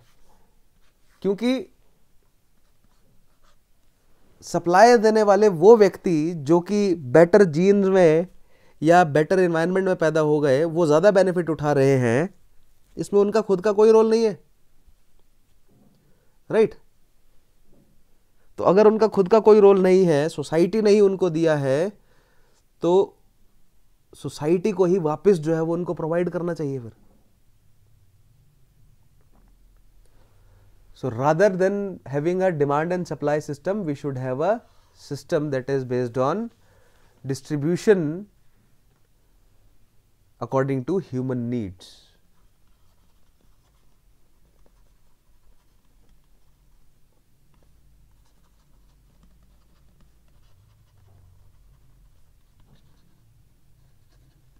राइट, बट ये जो है वो बहुत, देख रहे हैं आप, इतनी बात जो है वो सबको समझ नहीं आएगी। सबको कैसे समझाओगे आप ये, राइट? सबको कैसे समझाओगे that everyone has a social responsibility to fulfil their needs, और जो भी वेल्थ बनती है उसके beyond to distribute that and to act as a trustee of that wealth, right? How will you explain this to everyone? That is the problem in front of Gandhi ji. Gandhi ji try to address that also, थोड़ी देर में उसको भी देखते हैं, right? That everyone has a social responsibility because everyone is a result of society. If they are able to do well with their life, that is a result of their society, that is not their own personal achievement नहीं है वो, that is a result of the society that they are born in. And if they are able to accumulate wealth, अगर wealth बना लेते हैं तो they should act as a trustee of that wealth, right? And should support distributive justice. And this model of Gandhi ji was an answer to Marx's model of revolution कि भैया revolution लाओ, bloody revolution लाओ, सबको मार दो, सब मतलब सबको हटा दो ऊपर से, जितने भी जो भी वेल्थ कंसंट्रेट करके बैठे हुए हैं, और बांट दो लोगों में वो वेल्थ। नहीं, this was not, according to Gandhi ji this was not possible, क्योंकि जिनके पास वेल्थ है उनके पास स्ट्रेंथ भी है। वो जो है वो आपको बांट कर रखेंगे, आपको डिवाइडेड रखेंगे, आपको आपस में लड़ा कर रखेंगे, आप कभी मुद्दे की जड़ तक पहुंच ही नहीं सकोगे, right? Like there was a movement, occupy Wall Street करके एक मूवमेंट जो है वो 2008-9 के क्रैश के बाद हुआ था। उसके बाद आइडेंटिटी पॉलिटिक्स और इतनी सारी डिफरेंट तरह की पॉलिटिक्स जो है वो इंट्रोड्यूस हो गई कि लोग अब आपस में ही लड़ रहे हैं, और ये सवाल ही नहीं उठाया जा रहा कि भैया 2008-9 का क्रैश क्यों हुआ था, right? So that was Gandhi ji's take on distribution. I hope आपको समझ आया होगा अच्छे से। Next is Gandhi ji's take on varna system. देखिए ये सब जो है वो एक दूसरे से कनेक्टेड है। अब मैं इसको वर्ण सिस्टम के साथ देखिए कितने अच्छे से कनेक्ट कर दूंगा। आई होप यहां तक आप समझ चुके होंगे, ठीक है, कि क्यों डिमांड एंड सप्लाई एक इनह्यूमन प्रैक्टिस है। क्यों? क्योंकि ये प्रमोट करता है ना, जैसे वेस्ट में क्या कल्चर चल रहा है कि भैया मैं तो, मेरी कैपेबिलिटी है, मैं कमा सकता हूं तो मैं क्यों ना कमाऊं, है ना, जीरो सम गेम है वहां। तो वो ये नहीं समझ रहे कि भैया सोसाइटी ने आपको बनाया है, आप जो है वो अलग अजूबे नहीं है। तो अगर आप अपनी कैपेबिलिटी से वेल्थ अगर इकट्ठा कर पा रहे हैं तो आपकी जिम्मेदारी है अभी ये वेल्थ जो है वो ऐसे लोगों में बांटा जाए जिनको नहीं वो अपॉर्चुनिटी मिली, या जिनके अंदर वो जेनेटिक जो है वो कैपेबिलिटी नहीं है करने की, वैसा ये मतलब सक्सेसफुल होने की या वेल्थ एक्यूमुलेट करने की। क्योंकि आपने अपनी वर्च्यूज से जो है वो नहीं ये वेल्थ एक्यूमुलेट करी है, it is due to the society that you are born. और वेस्ट या कैपिटलिस्ट जो सोसाइटी है उनके लिए समझना बहुत मुश्किल है। क्यों? क्योंकि वहां पर कंसंट्रेशन ऑफ वेल्थ का गेम चल रहा है। वहां क्या चल रहा है? If I consume I exist, I consume therefore I am, right. वहां क्या चल रहा है कि भैया मैं, वहां चल रहा है पोजेसिव इंडिविजुअलिज्म, कि भैया मेरी कैपेबिलिटीज है, मैं अपनी कैपेबिलिटीज से अगर पैसा कमा पा रहा हूं तो मैं ही सोल बेनिफिशियरी हूं उसका, बाकी किसी का कोई हक नहीं बनता मुझे जो है वो बोल अदरवाइज कुछ बोलने का कि भैया ये वेल्थ डिस्ट्रीब्यूट कर दो। इसको वो कम्युनिज्म कहते हैं, और कम्युनिज्म के अगेंस्ट इतना भयंकर प्रोपेगेंडा जो है वो यूएसए में चला कि अगर कोई इस तरह की बात करता भी है तो भैया कम्युनिस्ट का टैग लगाकर उसको आउटकास्ट कर देते हैं सोसाइटी से बहुत बुरी तरह, राइट।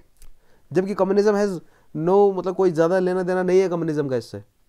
अगर कम्युनिज्म ये कॉन्सेप्ट कहता है, मार्क्सिज्म अगर ये कॉन्सेप्ट कहता है कि डिस्ट्रीब्यूशन ऑफ वेल्थ हो, और अगर गांधी जी की आइडियोलॉजी कह रही है डिस्ट्रीब्यूशन ऑफ वेल्थ हो, है ना, तो दिस इज जस्ट मतलब आप कह सकते हैं कि दोनों सेम बात पर, सेम मतलब कॉन्सेप्ट पर बात कर रहे हैं, डिस्ट्रीब्यूशन ऑफ वेल्थ या इक्विटेबल डिस्ट्रीब्यूशन ऑफ वेल्थ। दोनों के रास्ते अलग अलग है। कम्युनिज्म ब्लडी रेवोल्यूशन चाहता है, वेरएस गांधी जी कह रहे हैं कि भैया जिनके पास वेल्थ आ गई है they should start acting as a trustee. हजारों, 10-10 हजार करोड़, 1-1 लाख, 2-2 लाख करोड़ रुपए का क्या करेंगे आप अदर देन कंट्रोलिंग इट?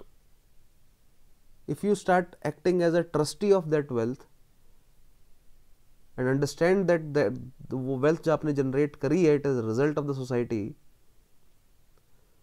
तो एक better society जो हम बना पाएंगे, that is as per Gandhi. चलो आगे बढ़ते हैं। Now Gandhi on varna system.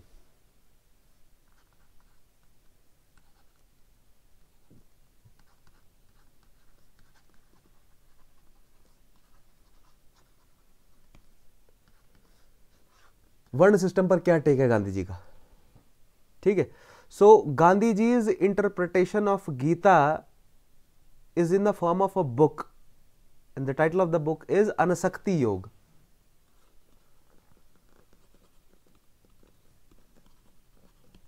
Interpretation of Gita is in form of a book, that is Anasakti Yoga. I hope आप लोगों को याद आ रहा होगा, मैंने समझाया था आपको अच्छे से, राइट। सिमिलरली तिलक जो है वो गीता रहस्य लिखते हैं, गीता रहस्य में तिलक जो है वो एक्सप्लेन करते हैं उनका टेक क्या है गीता पर। देयर इज अनदर बुक, यानी कि सोर्सेज ऑफ वर्ण सिस्टम को लेकर जो गांधी जी क्या कह रहे हैं उसके क्या सोर्सेज हैं। तो पहला है Anasakti Yoga, and then there is another book that is Hindu Dharma. ये दो सोर्सेज हैं जहां से हम समझेंगे गांधी जी की अंडरस्टैंडिंग वर्ण सिस्टम को लेकर क्या है, right. And another thing that you need to understand that Gandhi was not, बार बार मैं आपको कह रहा हूं कि Gandhi was not a hard and fast philosopher कि भैया कोई एक फिलोसफी अडॉप्ट कर ली तो उसी में रहे, नहीं। गांधी बहुत डायनेमिक फिलोसफर, डायनेमिक थिंकर है। जैसे जैसे उनकी उम्र बढ़ती गई, जैसे जैसे उनकी अंडरस्टैंडिंग डेवलप होती गई, वैसे वैसे उनका वर्ण सिस्टम को लेकर जो है वो अंडरस्टैंडिंग और व्यूज भी चेंज होते गए। इनिशियली वर्ण सिस्टम को लेकर वो बहुत ज्यादा स्ट्रिंजेंट थे, उनकी ideology in his later life varna system को लेकर जो है वो थोड़ी लीनियंट हो गई, right. So we need to understand that what features, Gandhi ji क्या फीचर्स बताते हैं कि वर्ण सिस्टम के क्या फीचर्स हैं, और देन सेकेंडली उन फीचर्स को वो जस्टिफाई कैसे करते हैं अपनी आर्ग्यूमेंट्स में। ये दो चीजें हमें समझनी है कि according to Gandhi ji what are the features of varna system, and then किस तरह जो है वो क्या आर्ग्यूमेंट जो है वो गांधी जी वर्ण सिस्टम के सपोर्ट में देते हैं, राइट। सो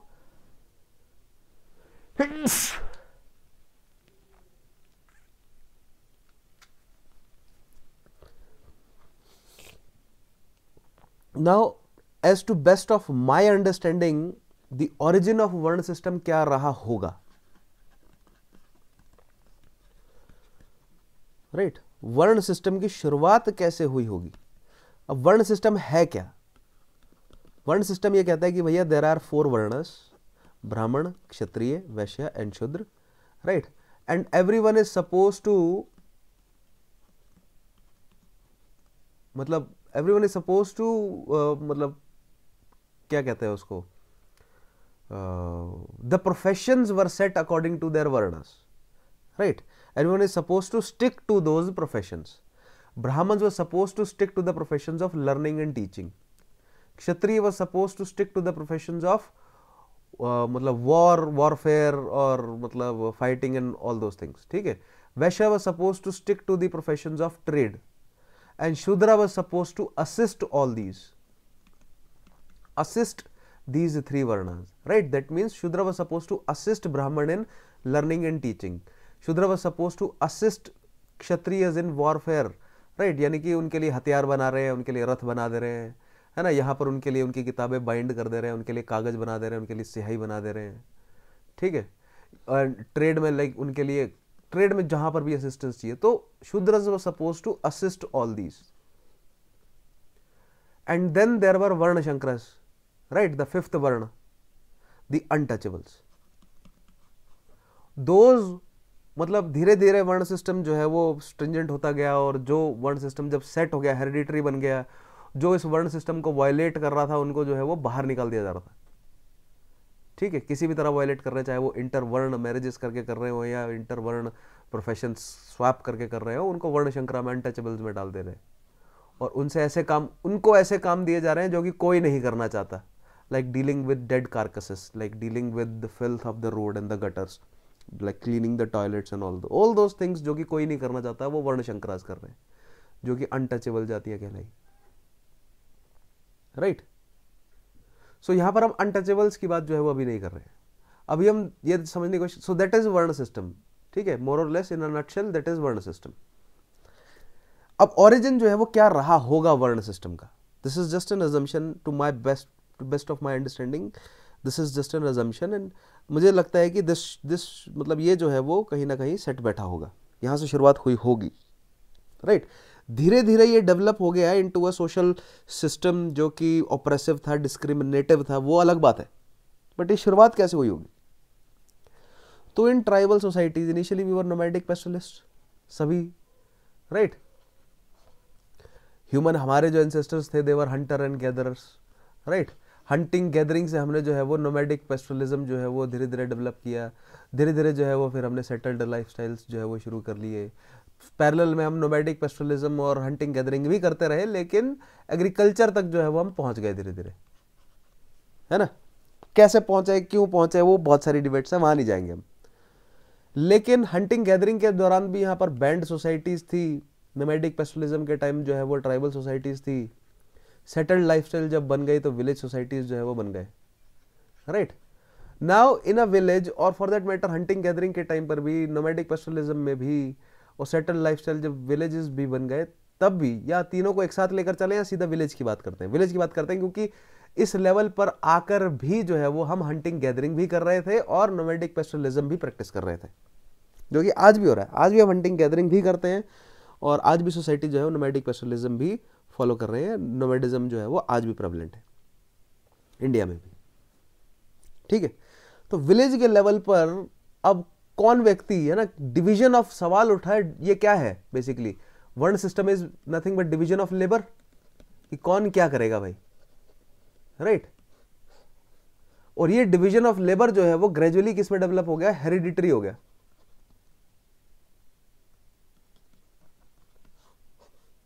और इस हेरिडिटरी डिवीजन ऑफ लेबर में फर्दर जब प्रोलिफरेशन हुआ, सब डिविजन्स हुए तो कास्ट सिस्टम बन गए, और कास्ट सिस्टम में फर्दर प्रोलिफरेशन हुआ, डिविजन्स हुए तो सब कास्ट सिस्टम बन गए, है ना. तो वर्ण, जाति, गोत्र, वर्ण, जाति और गोत्र, ठीक है, इस तरह जो है वो ये ग्रेजुअल डेवलपमेंट है, लेकिन इनिशियली वर्ण सिस्टम जो है वो डिवीजन ऑफ लेबर से शुरू हुआ होगा. Now this is just an understanding, division of labour, और मुझे लगता है कि ये बेस्ट पॉसिबल अंडरस्टैंडिंग है. और डिवीजन ऑफ लेबर जो है वो लेट्स से अब कैसे विलेज में जो है वो, अब जो भी विलेज की नॉलेज है, कलेक्टिव नॉलेज है, वो पास ऑन करनी है आगे, है ना. ठीक है, यानी कि ब्राह्मण का काम भी करना है. अब विलेज की रिसोर्सेज को पहले, आज तो मॉडर्न हमारे पास टेक्नोलॉजीज हैं एग्रीकल्चर की, तब क्या हुआ करता था कि भैया 1 एकड़ जमीन पर अगर खेती कर ली तो अब 2-3 साल उस पर नहीं कर सकते. ठीक है, खेती कर ली तो भैया अब उसको पड़ोस के विलेज के लोगों से भी बचाना है. क्यों? क्योंकि नोमैडिक पेस्टलिस्ट और हंटर गैदरर्स भी बहुत थे, है ना. आपके खेत में आएंगे, घुसेंगे, चोरी करके चले जाएंगे, राइट. आपके जानवरों को, पशुओं को उठा लेंगे, आपके बच्चों को स्लेव कर लेंगे, आपकी महिलाओं को रेप कर देंगे. तो विलेज में प्रोटेक्शन के लिए भी जरूरत थी, तो भैया क्षत्रियों की भी जरूरत थी.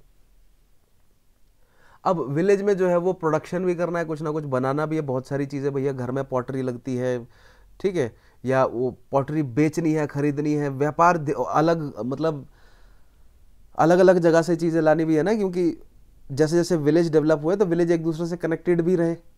हम एक बहुत एक्सप्रेसिव जानवर भी हैं, है ना. हमें लीजर भी जो है वो चाहिए, प्लेजर की भी हमें भूख है, तो उसके लिए ट्रेड का डेवलपमेंट हुआ, है ना. मोर एंड मोर चीज़ें हमें चाहिए, तो ट्रेड का डेवलपमेंट होता है जब, तो भैया आप ट्रेड करने वाले व्यक्ति भी चाहिए, तो वैश्यस, राइट. तो एंड ये 3 तरह के जो वो काम हो गए. ठीक है, चौथा काम जो है प्रोडक्शन करने का है, कि बहुत सारी चीज़ें जो प्रोड्यूस करनी है, कि लकड़ी का काम कौन करेगा, बिजली का काम, बिजली तो थी नहीं, यानी लकड़ी का काम कौन करेगा, मिट्टी का काम कौन करेगा, चमड़े का काम कौन करेगा.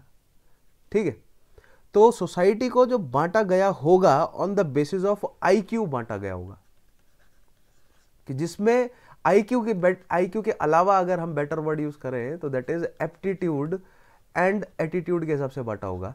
ये सिंपली कहूं तो कैपेबिलिटीज के हिसाब से बांटा होगा. जिन लोगों में कैपेबिलिटी नजर आ गई कि भैया ये नॉलेज को इकट्ठा करके पास ऑन कर पा रहे हैं, वो तो बन गए ब्राह्मण.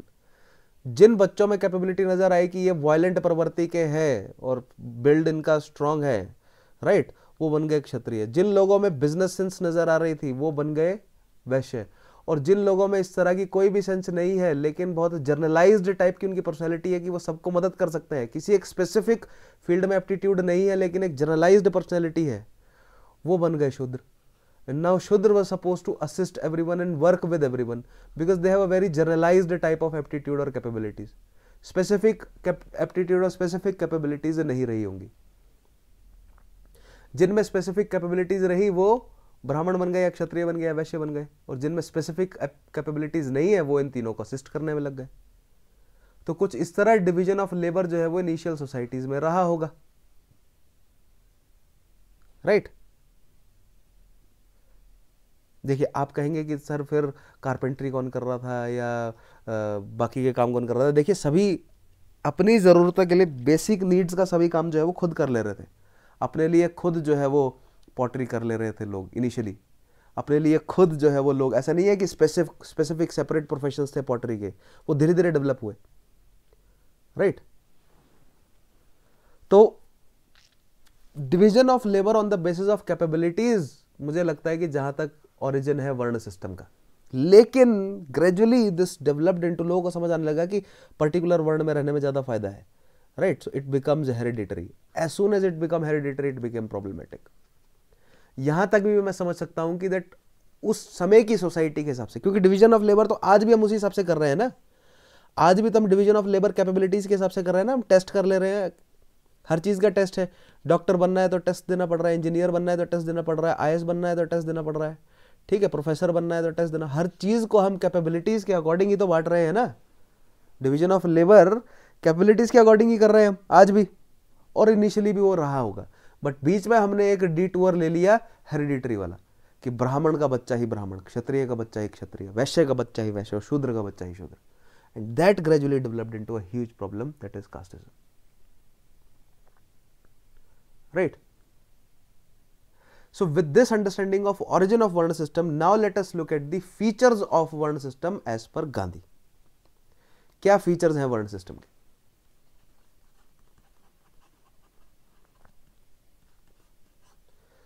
The very first feature is Gandhi says Varna system is essential feature of Hinduism.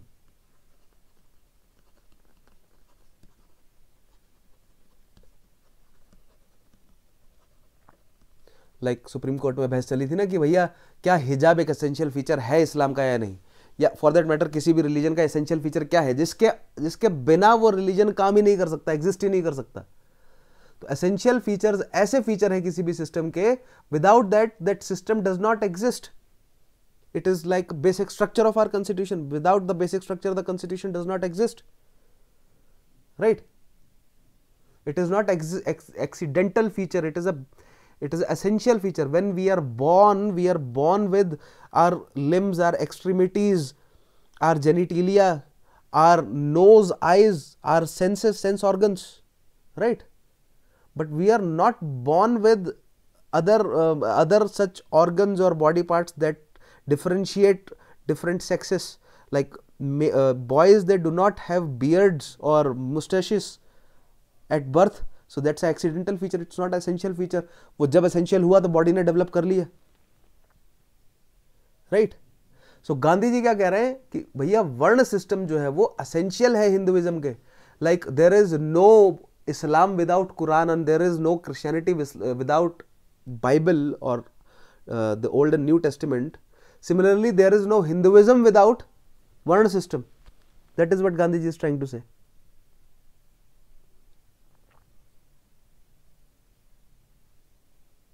Right. Second, Gandhiji is saying that Varna system is as natural as the laws of Newton.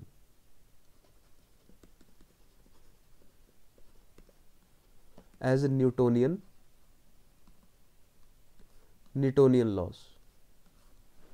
Like the laws of Newton are natural laws, है ना, laws of motion, more or less they are natural laws. Similarly, Varna system is a natural system. Varna system is a natural system.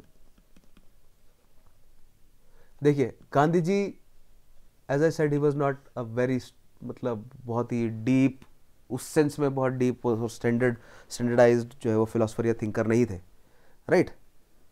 और ऐसा कोई source जो है वो ज़्यादा deep नज़र नहीं आता कि भैया ऑरिजिन ऑफ वर्ण सिस्टम को उन्होंने डिवीजन ऑफ लेबर इनिशियली जो है वो कैसे हुआ होगा उसके साथ कनेक्ट किया है. क्योंकि यहाँ पर it appears to be natural कि भैया division of labour should be according to capability. That is what the best understanding of how the varna system originated, right. It is varna system is basically division of labour on the basis of capabilities, right. The origin of varna system is basically the division of labour on the basis of capabilities. और वही same चीज हम आज भी कर रहे हैं. हम अपने लेबर्स को डिवाइड कर रहे हैं कैपेबिलिटीज में. लेकिन गांधी जी उससे एक स्टेप आगे आ गए हैं थोड़ा सा, जहां पर वर्ण सिस्टम जो है वो हेरिडिटरी हो गया. गांधी जी हेरिडिटरी वर्ण सिस्टम की बात कर रहे हैं, कैपेबिलिटी की बात नहीं कर रहे हैं, राइट. एसेंशियली हम आज जो है वो पूरी दुनिया में वर्ण सिस्टम ही फॉलो कर रहे हैं, राइट. ये वाला varna system, that division of labour should be based on capability, right. तो इस सेंस में अगर देखा जाए तो varna system is, yes, it is a natural system because we are dividing labour on the basis of capability. But Gandhi ji की वो understanding नहीं थी. गांधी जी उसको न्यूटोनियन लॉज से कंपेयर कर रहे हैं, लेकिन गांधी जी उसको जेनेटिक ही, हेरिडिटरी ही मान रहे हैं. और हेरिडिटरी क्यों मान रहे हैं और क्यों उसको नेचुरल सिस्टम मान रहे हैं? Because Gandhi ji has faith in karma philosophy, है ना, that if you are born in a certain varn, it is a result of your own karmas. Next is Gandhi ji कह रहे हैं that वर्ण system is universal in nature, it is not limited to India.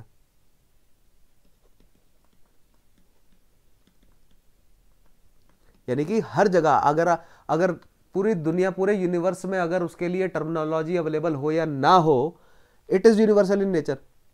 तो जो modern understanding है जो मैंने आपको बताई वर्ण सिस्टम की, that based on capability, that is universal obviously.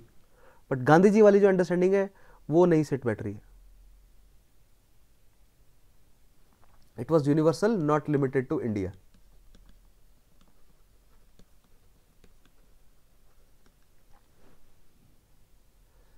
Next feature जो है वर्ण सिस्टम का, गांधी जी क्या कहते हैं, वर्ण डिसाइड करता है आपका स्वधर्म. वर्ण सिस्टम जो है वो इट डिसाइड्स योर स्वधर्म, राइट, नॉट योर एजुकेशन। और ये जो मैंने आपको थोड़ी देर पहले बताया था ना अंबेडकर साहब की जो डिबेट थी, not your education and for that matter not your capabilities, it is your varna that decides your swadharma, that means वर्ण दैट डिसाइड्स योर प्रोफेशन। तो गांधी जी के सामने बहुत बड़ी समस्या, मैंने बोला ना गांधी जी ग्रेजुअली जो है वो उनका स्टैंड चेंज हुआ है, ज्यादा मैच्योर हुआ वर्ण सिस्टम को लेकर। गांधी जी इनिशियली जो है वो कह रहे थे कि भैया जिस वर्ण में पैदा हो गए वही प्रोफेशन फॉलो करना है, राइट। लेकिन 1930s तक आते आते जब अंबेडकर साहब से उनकी बहस हुई पूना पैक्ट के आसपास, तो गांधी जी की अंडरस्टैंडिंग जो है वो थोड़ी और जब भारत आजाद होने लगा, डेमोक्रेसी बनता हुआ नजर आया, तो इलेक्शन तो होने थे, कांग्रेस के लिए वोट भी चाहिए थे। तो अगर ऐसी बात अगर गांधी जी कर देते, क्योंकि अंबेडकर साहब ने पूछा कि अगर कोई मेरी जाति में पैदा हुआ है और अगर वो अच्छी पढ़ाई कर लेता है तो उसको क्या कोई हक नहीं है अच्छे प्रोफेशन में जाने का, या अपने जिस पढ़ाई जिस सब्जेक्ट को पढ़ा है उस प्रोफेशन में जाने का कोई हक नहीं है उन्हें अपने वर्ण सिस्टम से, अपने वर्ण से अलग हटकर। तो इनिशियली गांधी जी का स्टैंड था नहीं, कोई हक नहीं है उन्हें, ठीक है। बाद में भी गांधी जी का ये स्टैंड था कि कोई हक नहीं है, लेकिन गांधी जी ने ये जरूर कहा, because he was a mass leader, लोगों को तो अपीज करके रखना ही था, गांधी जी ने ये जरूर कहा कि आप एजुकेशन लेना सबका हक है, आप एजुकेशन लीजिए, राइट, लेकिन अंत में आपको फॉलो तो अपना स्वधर्म ही करना है। फॉलो तो आपको वर्ण सिस्टम के अकॉर्डिंग जो आपका स्वधर्म है वही फॉलो करना है। अगर आप शूद्र हैं तो आप शूद्र का काम ही करेंगे, राइट। तो ये कुछ फीचर जो है वो गांधी जी ने बताए वर्ण सिस्टम के। लेकिन ऐसा नहीं है कि सब, इसमें आपको काफी नेगेटिव्स नजर आ रहे होंगे, ऐसा नहीं है कि सब नेगेटिव ही थी गांधी जी के अंडरस्टैंडिंग में, पॉजिटिव्स भी हैं, ठीक है। Like Gandhi was not in support of, no support to caste system. Caste system को सपोर्ट नहीं कर रहे हैं गांधी जी, गांधी जी वर्ण सिस्टम को सपोर्ट कर रहे हैं। वर्ण सिस्टम को भी क्यों सपोर्ट कर रहे हैं थोड़ी देर में उसके लिए आर्ग्यूमेंट देखेंगे, वहां पर आपको और क्लियर हो जाएगा। गांधी जी वर्ण सिस्टम को सपोर्ट कर रहे हैं, कास्ट सिस्टम को नहीं कर रहे। गांधी जी कह रहे हैं कि कास्ट जो है वो इट इज मतलब ये इनह्यूमन प्रैक्टिस है। Gandhi ji was against untouchability, है ना, बहुत उन्होंने अनटचेबिलिटी के अगेंस्ट काम भी किया to end the practice of untouchability. कई तरह के मूवमेंट्स उन्होंने शुरू किया, लाइक टेम्पल एंट्री मूवमेंट जो है वो उन्होंने शुरू किया है, राइट। ऑल्सो कम्युनिटी फीस्टिंग जो है वो उन्होंने प्रमोट करी कि सभी लोग जो है वो एक साथ बैठे, सभी जाति के लोग जो है वो एक साथ मंदिरों में एंटर करें, कम्युनिटी फीस्टिंग हो, राइट, लंगर वगैरह के आयोजन हो, एंड इंटर कास्ट मैरिजेस को गांधी जी ने प्रमोट किया। In fact Gandhi ji later part of his life Gandhi ji केवल उन्हीं मैरिजेस में जा रहे थे जो कि इंटर कास्ट मैरिजेस थी। तो गांधी जी को बुलाना जो है वो अपनी शादी में एक बड़ा जो है वो अवसर था, हाईलाइट थी लोगों के मैरिज मतलब मैरिज सेरेमनी की या लाइफ की। इनफैक्ट इस चक्कर में लोग इंटरकास्ट मैरिज कर दे रहे हैं कि गांधी जी आएंगे भाई हमारी शादी में, राइट। तो ही वॉज अगेंस्ट अनटचेबिलिटी और उसके अगेंस्ट उन्होंने कई मूवमेंट करे, ठीक है। He was against the caste system, he was in support of varna system. But ऐसा नहीं है कि अगर if he was in support of varna system that means जो ट्रेडिशनल अंडरस्टैंडिंग है हमारी वर्ण सिस्टम की, that Brahmin are the elites and followed by Kshatriya Vaishya and then शूद्र, नहीं। मैंने आपको क्या कहा थोड़ी देर पहले मैंने आपको क्या बताया था, बार्बर और लॉयर वाली सिमिली, कि बार्बर भी और लॉयर दोनों की नीड्स बराबर हैं, तो दोनों को बराबर जो है वो पैसा मिलना चाहिए, भले ही काम कोई मर्जी कर रहे हो। तो गांधी जी का कहना यह था कि भले ही आपका वर्ण कोई मर्जी हो और भले ही आप उस वर्ण के हिसाब से कैसा मर्जी काम कर रहे हैं, पैसा सबको बराबर मिलेगा, रिस्पेक्ट सबकी बराबर मिलेगी, सबको बराबर मिलेगी, राइट। तो इक्वल रिस्पेक्ट टू ऑल वर्णस,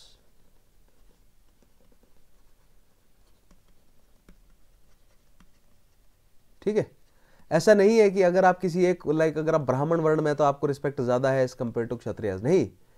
सभी को Brahmin equal to Kshatriya equal to Vaishya equal to Shudra and there is no untouchability को हटाना है, अनटचेबिलिटी को रखना ही नहीं है और सबको बराबर रिस्पेक्ट है। और ये सेंस प्रमोट करने के लिए गांधी जी केवल बोलते नहीं थे, करते थे, करने में विश्वास रखते थे गांधी जी, ठीक है। गांधी जी करने में रखते थे विश्वास। तो गांधी जी खुद का टॉयलेट पूरी जिंदगी खुद साफ करते थे। गांधी जी के आश्रम में सभी को टॉयलेट साफ करने पड़ते थे, सभी को मिनिमम खाना मिनिमम पहनना, मतलब मिनिमलिस्टिक लाइफस्टाइल जो है वो जीना था, सभी को बराबर जो है वो ट्रीट किया जा रहा है, सभी कम्युनिटी फीस्टिंग कर रहे हैं, कोई जाति वाला व्यवस्था नहीं है ना, कोई हेरारकी नहीं, सभी बराबर। सो आप यहां पर लिख सकते हैं Gandhi used to clean his own toilets. पहले देखिए, आज आप कहेंगे कि इसमें क्या बड़ी बात है, हम तो खुद अपने टॉयलेट साफ करते हैं, ठीक है, लेकिन पहले एक बहुत बड़ी समस्या थी, टॉयलेट साफ करने के लिए एक सेपरेट जाति थी, गटर साफ करने के लिए सेपरेट जाति थी, उन्हीं को बुलाया जाता था, उनसे ही वो काम करवाया जाता था, और कोई वो काम नहीं करता था। और ऐसा फिक्स कर दिया गया था उन्हें उस जाति में कि वो हेरिडिटरी था, वो उससे बाहर, there was no social mobility as far as मतलब changing your caste is concerned. So to bring the dignity, to bring dignity in every profession, right, profession such as cleaning toilet, इसमें भी dignity लाने के लिए गांधी जी ने खुद toilets clean किए कि अगर मैं, मेरे सभी साथी टॉयलेट क्लीन कर सकते हैं, राइट, सपोजिटली उच्च वर्ण के लोग, तो अगर निम्न वर्ण के लोग भी टॉयलेट क्लीन कर रहे हैं तो उसमें कोई बुरी बात नहीं है, उससे वो छोटे नहीं हो जा रहे, हम सभी को जो है वो अपना मलमूत्र खुद जो है वो साफ करना चाहिए, राइट। तो ये कुछ पॉजिटिव पॉइंट्स हैं गांधी जी का सपोर्ट, जो गांधी जी ने जो सपोर्ट किया वर्ण सिस्टम को लेकर, और क्या आर्ग्यूमेंट्स देकर सपोर्ट किया वो ये देखते हैं, क्या आर्ग्यूमेंट्स जो है वो गांधी जी ने दिए when he supported the varna system. So सबसे पहला मतलब why varna system is better, why we should adopt varna system, तो पहला तो वही है कि भैया it does division of labour, ठीक है, जो कि वर्ण सिस्टम एक्चुअली करता भी है, हमें ज्यादा सोचने की जरूरत नहीं है कि कौन क्या करेगा। इट इज़ अ ह्यूज, मतलब हमारे लिए एक बहुत बड़ी समस्या है, बचपन से हमें सिखाया जाता है कि भैया आप ये काम, मतलब पढ़ लिख कर आपको जो है वो नौकरी करनी है, पेशा करना है, धंधा करना है, ठीक है, लेकिन जनरली हमें जवाब नहीं मिलता कि भैया क्या नौकरी करनी है, कौन सा पेशा करना है, कौन सा धंधा करना है। लेकिन अगर वर्ण सिस्टम होगा तो ये प्रॉब्लम बचपन से ही रिजॉल्व हो जाएगी, राइट। डिवीजन ऑफ लेबर का एक सिंपल सोल्यूशन है, दैट इज वर्ण सिस्टम। अगर वर्ण सिस्टम होगा तो डिवीजन ऑफ लेबर का प्रॉब्लम ही नहीं होगा, पहले से डिसाइड होगा भाई किसने क्या करना है, ठीक है, राइट। नेक्स्ट पॉइंट आप कह सकते हैं कि भैया एवरी सोसाइटी हैज कॉन्फ्लिक्ट्स, सब सोसाइटी में कॉन्फ्लिक्ट्स हैं, कंपटीशन है, कोऑपरेशन भी है। अगर सभी सोसाइटी में डिवीजन ऑफ, अगर सोसाइटी में डिवीजन ऑफ लेबर डिसाइडेड नहीं होगा तभी तो कॉन्फ्लिक्ट होगा ना, तभी एक पोस्ट के लिए इतने सारे बच्चे जो हैं वो compete कर रहे हैं, राइट। अगर पहले से डिसाइडेड होता कि भैया इस पोस्ट पर केवल यही वर्ण के लोग जो हैं वो काम कर सकते हैं, लाइक आर्मी में यही वर्ण के लोग जाएंगे, ट्रेड यही वर्ण के लोग करेंगे, राइट। सो अगर ये पहले से डिसाइड हो तो कन्फ्लिक्ट नहीं होगा, कंपटीशन भी नहीं होगा, कंपटीशन होगा लेकिन कम हो जाएगा, लेकिन कन्फ्लिक्ट कम हो जाएगा, कंपटीशन भी कम हो जाएगा और कोऑपरेशन बढ़ जाएगा आपस में सोसाइटी में। So in a society where there is a Varna system, cooperation is more than conflict and competitions, and such society में जो है वो हार्मनी ज्यादा होगी, right? वर्ण system reduces unnecessary competition in a society, जिसमें सोसाइटी में जो है वो it develops what? अगर unnecessary conflict और competition नहीं होगा, it will develop harmony। सबकी लेन्स जो है वो अपनी अपनी बनी होंगी, एक दूसरे की लेन्स में लोग स्टेप ही नहीं करेंगे तो हार्मनी बनी रहेगी। हाँ, कॉन्फ्लिक्ट कंपटीशन होगा विद इन दोज लेन्स, लेकिन डिफरेंट लेन्स में, डिफरेंट वर्ण में जो है वो कॉन्फ्लिक्ट कंपटीशन नहीं होगा, ऐसा कह रहे हैं गांधी जी।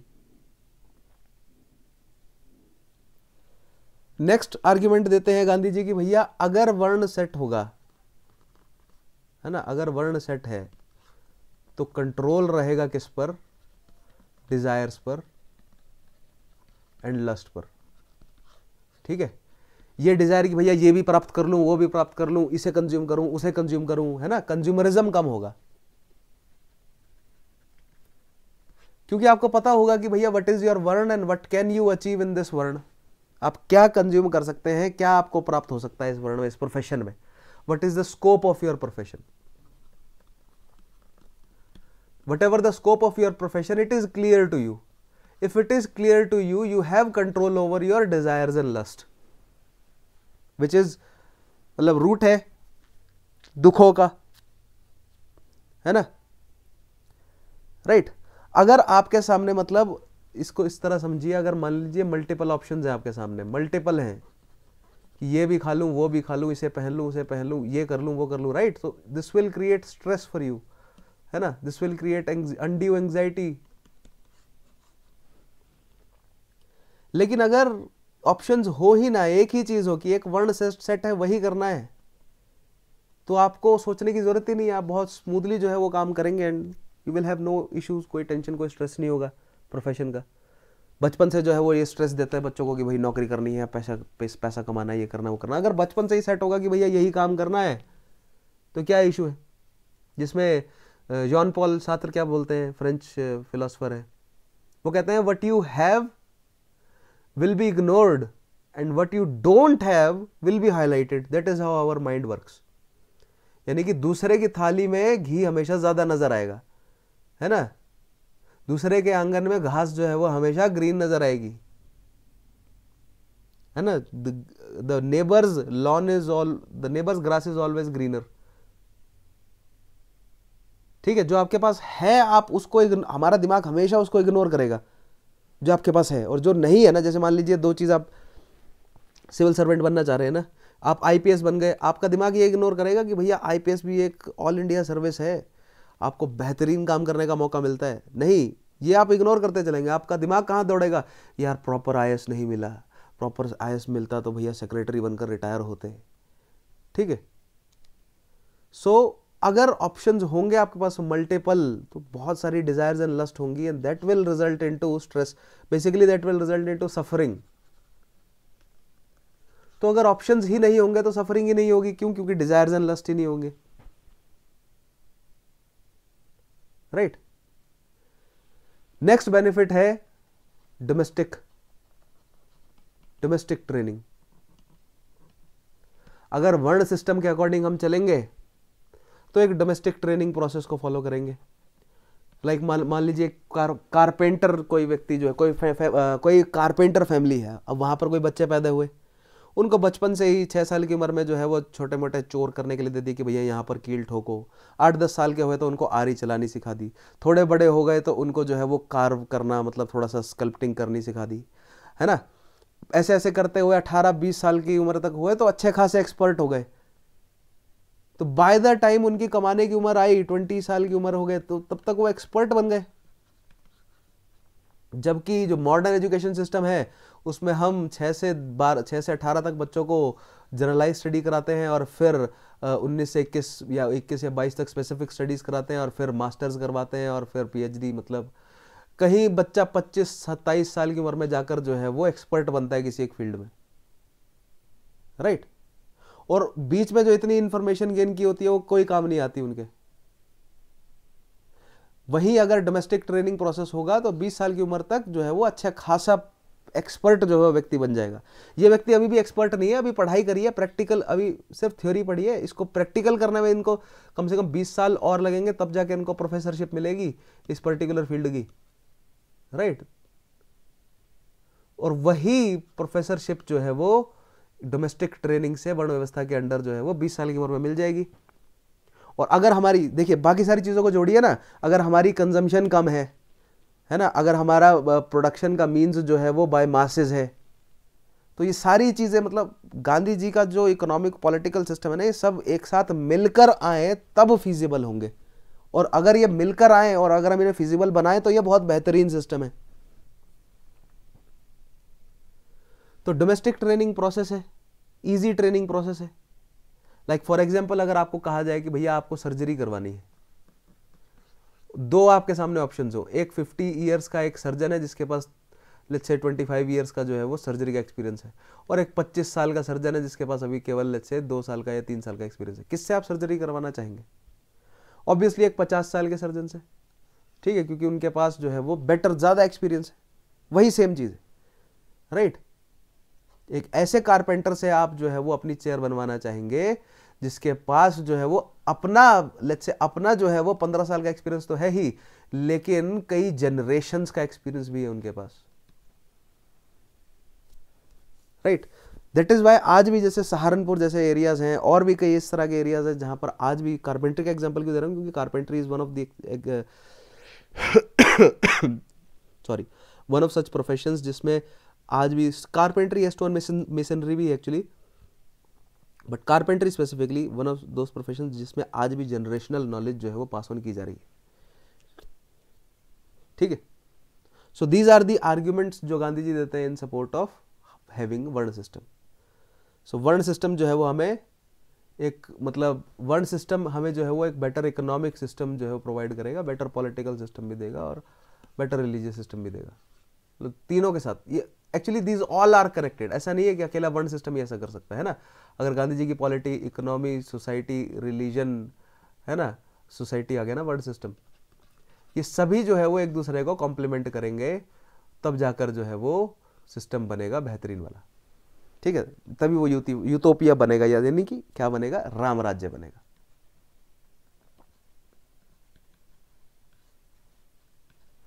ठीक है। सो दैट इज अबाउट वर्ण सिस्टम। तो गांधी जी जो है वो बहुत, मतलब पुराने ख्याल वाला वर्ण सिस्टम लेकर आना चाह रहे थे वो, ठीक है। यानी कि based on division of labour करना है, बट हेरिडिटरी पर बेस्ड होगा वो, जिस वर्ण में पैदा हो गए उसी वर्ण में जो है वो आपको रहना है, आपकी अगली जनरेशंस को भी। लास्ट कॉन्सेप्ट है गांधी जी का, that is the 7 deadly sins. 7 deadly sins, although this is not a very important concept, right? Gandhi ji का खुद का भी नहीं है ये, लेकिन this is mentioned in the second ARC report. ये सेकंड ARC रिपोर्ट में मेंशन्ड है, ठीक है, और यूपीएससी ने इसको पूछा है, तो हमें पढ़ना तो पड़ेगा ही, है ना। तो ये जो सिन वाला जो कॉन्सेप्ट है ना, ये क्रिश्चियनिटी में हमें देखने को मिलता है, या बेसिकली सेमेटिक रिलीजन्स में देखने को मिलता है, ठीक है। आप कहेंगे सर पाप और पुण्य तो यहां भी है, हमारे यहां भी तो है, लेकिन यहां पर 7 डेडली सिंस वाला जो सिन है ना, ये क्रिश्चियनिटी से निकल कर आता है। मैंने आपको बताया था ना कि क्रिश्चियनिटी में क्या है कि भैया ईडन गार्डन में गॉड ने ईडन गार्डन बनाया एडम के लिए, एडम को ईडन गार्डन में रखा, एडम को एंटरटेन करने के लिए ईव बनाई, ईव के प्रोवोकेशन में आकर एडम ने जो है वो फॉरबिडन फ्रूट को खा लिया, राइट, वो फॉरबिडन एप्पल जो है वो खा लिया, और गुस्सा होकर इनकी, मतलब एडम और ईव की इनसबऑर्डिनेशन को देखकर गॉड ने जो है वो एडम और ईव को पनिश किया, ईडन गार्डन से बाहर निकाल दिया और कहां भेज दिया, अर्थ पे, राइट। और एडम और ईव जो है वो सर्वाइव कर सके, और तो मतलब 6 दिन के अंदर जो है वो सब कुछ बना दिया, पूरी सृष्टि का क्रिएशन कर दिया। एंड नाउ क्रिश्चियंस का क्या जो है वो एम है ना, गोल ऑफ लाइफ क्या है, कि अर्थ से वापस जो है वो ये ईडन गार्डन में पहुंचा जाए, गॉड के पास, हेवन पहुंचा जाए वापस, राइट। तो कैसे पहुंचोगे आप हेवन? हेवन पहुंचने के लिए जो है वो आपको सिन नहीं करना है। अगर आप सिन लेस लाइफ जीते हैं तो आप हेवन में पहुंच जाओगे, राइट। तो क्या है वो sin? There are 7 sins as per Christianity, ठीक है। 7 deadly sins, which is pride, greed, lust, gluttony,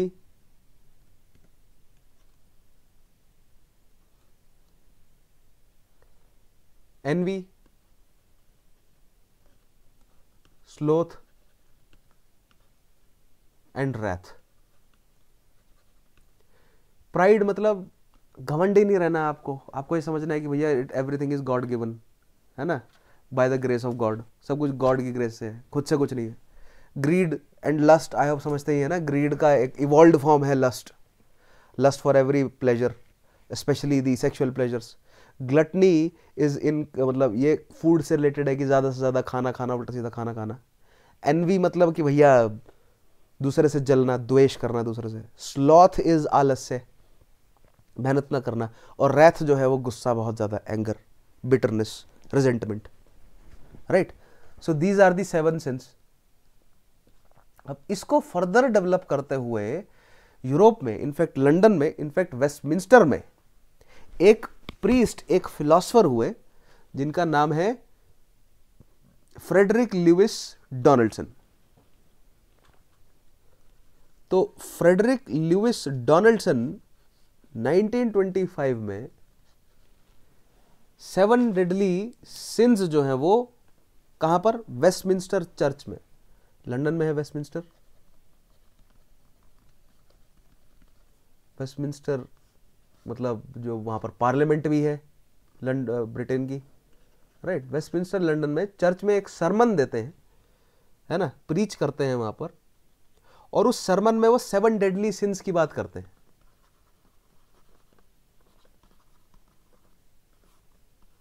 तो वो 7 डेडली सिंस जैसे ही मैं आपको लिखाऊंगा सेल्फ एक्सप्लेनेटरी है, मुझे ज्यादा डिटेल में जाने की जरूरत नहीं पड़ेगी, बिकॉज हमने वो कहीं ना कहीं गांधी जी ने हमें वो समझा दी है, ठीक है। The first deadly sin is wealth without work, right, wealth without work.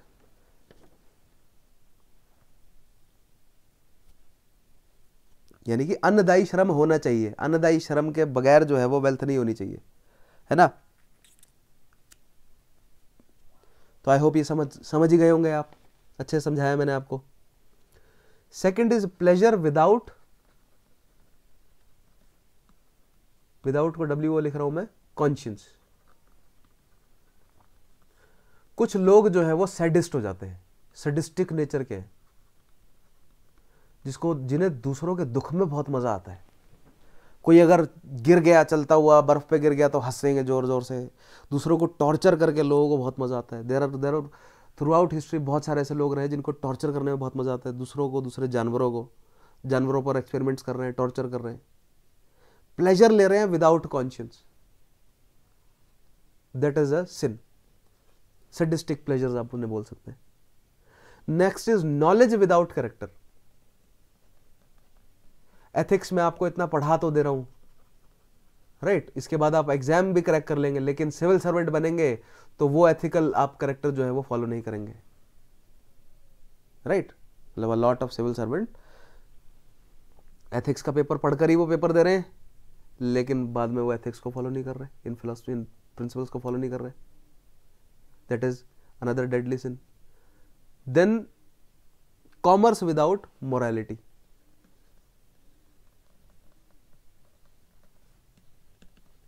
Without morality, ठीक है, जो कि इंडस्ट्रियल रेवोल्यूशन में हमें देखने को मिला। अगर एक वर्कर का हाथ जो है वो कट गया मशीन में आकर, तो ये नहीं कि वर्कर की मदद की जाए, वर्कर को फर्दर पनिश किया जा रहा है कि तुम्हारी वजह से इतना जो है वो मेरी मिल की मशीन का नुकसान हो गया, इतना जो है वो कपड़े पे खून लग गया। तो कॉमर्स कर रहे हैं विदाउट एनी मोरालिटी। तो कॉमर्स मोरालिटी के साथ किया जाना है, धोखाधड़ी से कॉमर्स नहीं करना। Science without humanity.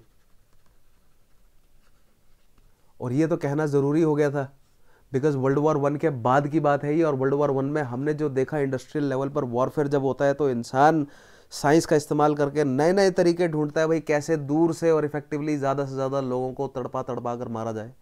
तो जो गैस जो केमिकल वेपन्स का इस्तेमाल किया गया, या उस लेवल पर शेलिंग जो की गई वर्ल्ड वॉर 1 में पहली बार, उस लेवल पर शेलिंग मतलब आर्टिलरीज वगैरह का जो यूज़ हुआ, गन्स का यूज़ हुआ, that was unheard of, unseen of. तो साइंस का यूज़ ह्यूमैनिटी के साथ किया जाए, ये एक जो है वो डिबेट वर्ल्ड वॉर 1 के बाद सामने आई कि भैया एनर्जी के जो प्रॉब्लम्स है उसको रिजॉल्व करो ना यार। हम तो मोर एंड मोर ये तरीके ढूंढते जा रहे हैं कि इफेक्टिवली दूसरे को मारा कैसे जाए, है ना। इंटर कॉन्टिनेंटल बैलिस्टिक मिसाइल्स को भैया कैसे जो है वो उस पर न्यूक्लियर वॉरहेड चढ़ाया जाए और वो बिल्कुल ही अनट्रेसेबल उसको कैसे बनाया जाए ना। हम इसी डायरेक्शन में काम किए जा रहे हैं, ना कि हम इस डायरेक्शन में काम कर रहे हैं कि बाहर से जो मिटियोर्स, जो सिटी किलर्स और जो प्लैनेट किलर्स मिटियोर्स आते हैं उनको कैसे डिफ्लेक्ट किया जाए इन इंटर कॉन्टिनेंटल बैलिस्टिक मिसाइल्स का यूज़ करके, या इस तरह की टेक्नोलॉजीज को यूज करके। तो साइंस का यूज, साइंस करना है ह्यूमैनिटी को ध्यान में रखते हुए। Next sin is worshipping without sacrifice. This worship without sacrifice. Sacrifice का मतलब यहां पर बलि देना नहीं है। सेक्रीफाइस का मतलब है खुद की ग्रीड, खुद की लस्ट, खुद की डिजायर्स को सेक्रीफाइस करके वर्शिप करना। ठीक है। And last is politics without principles. Politics without principles.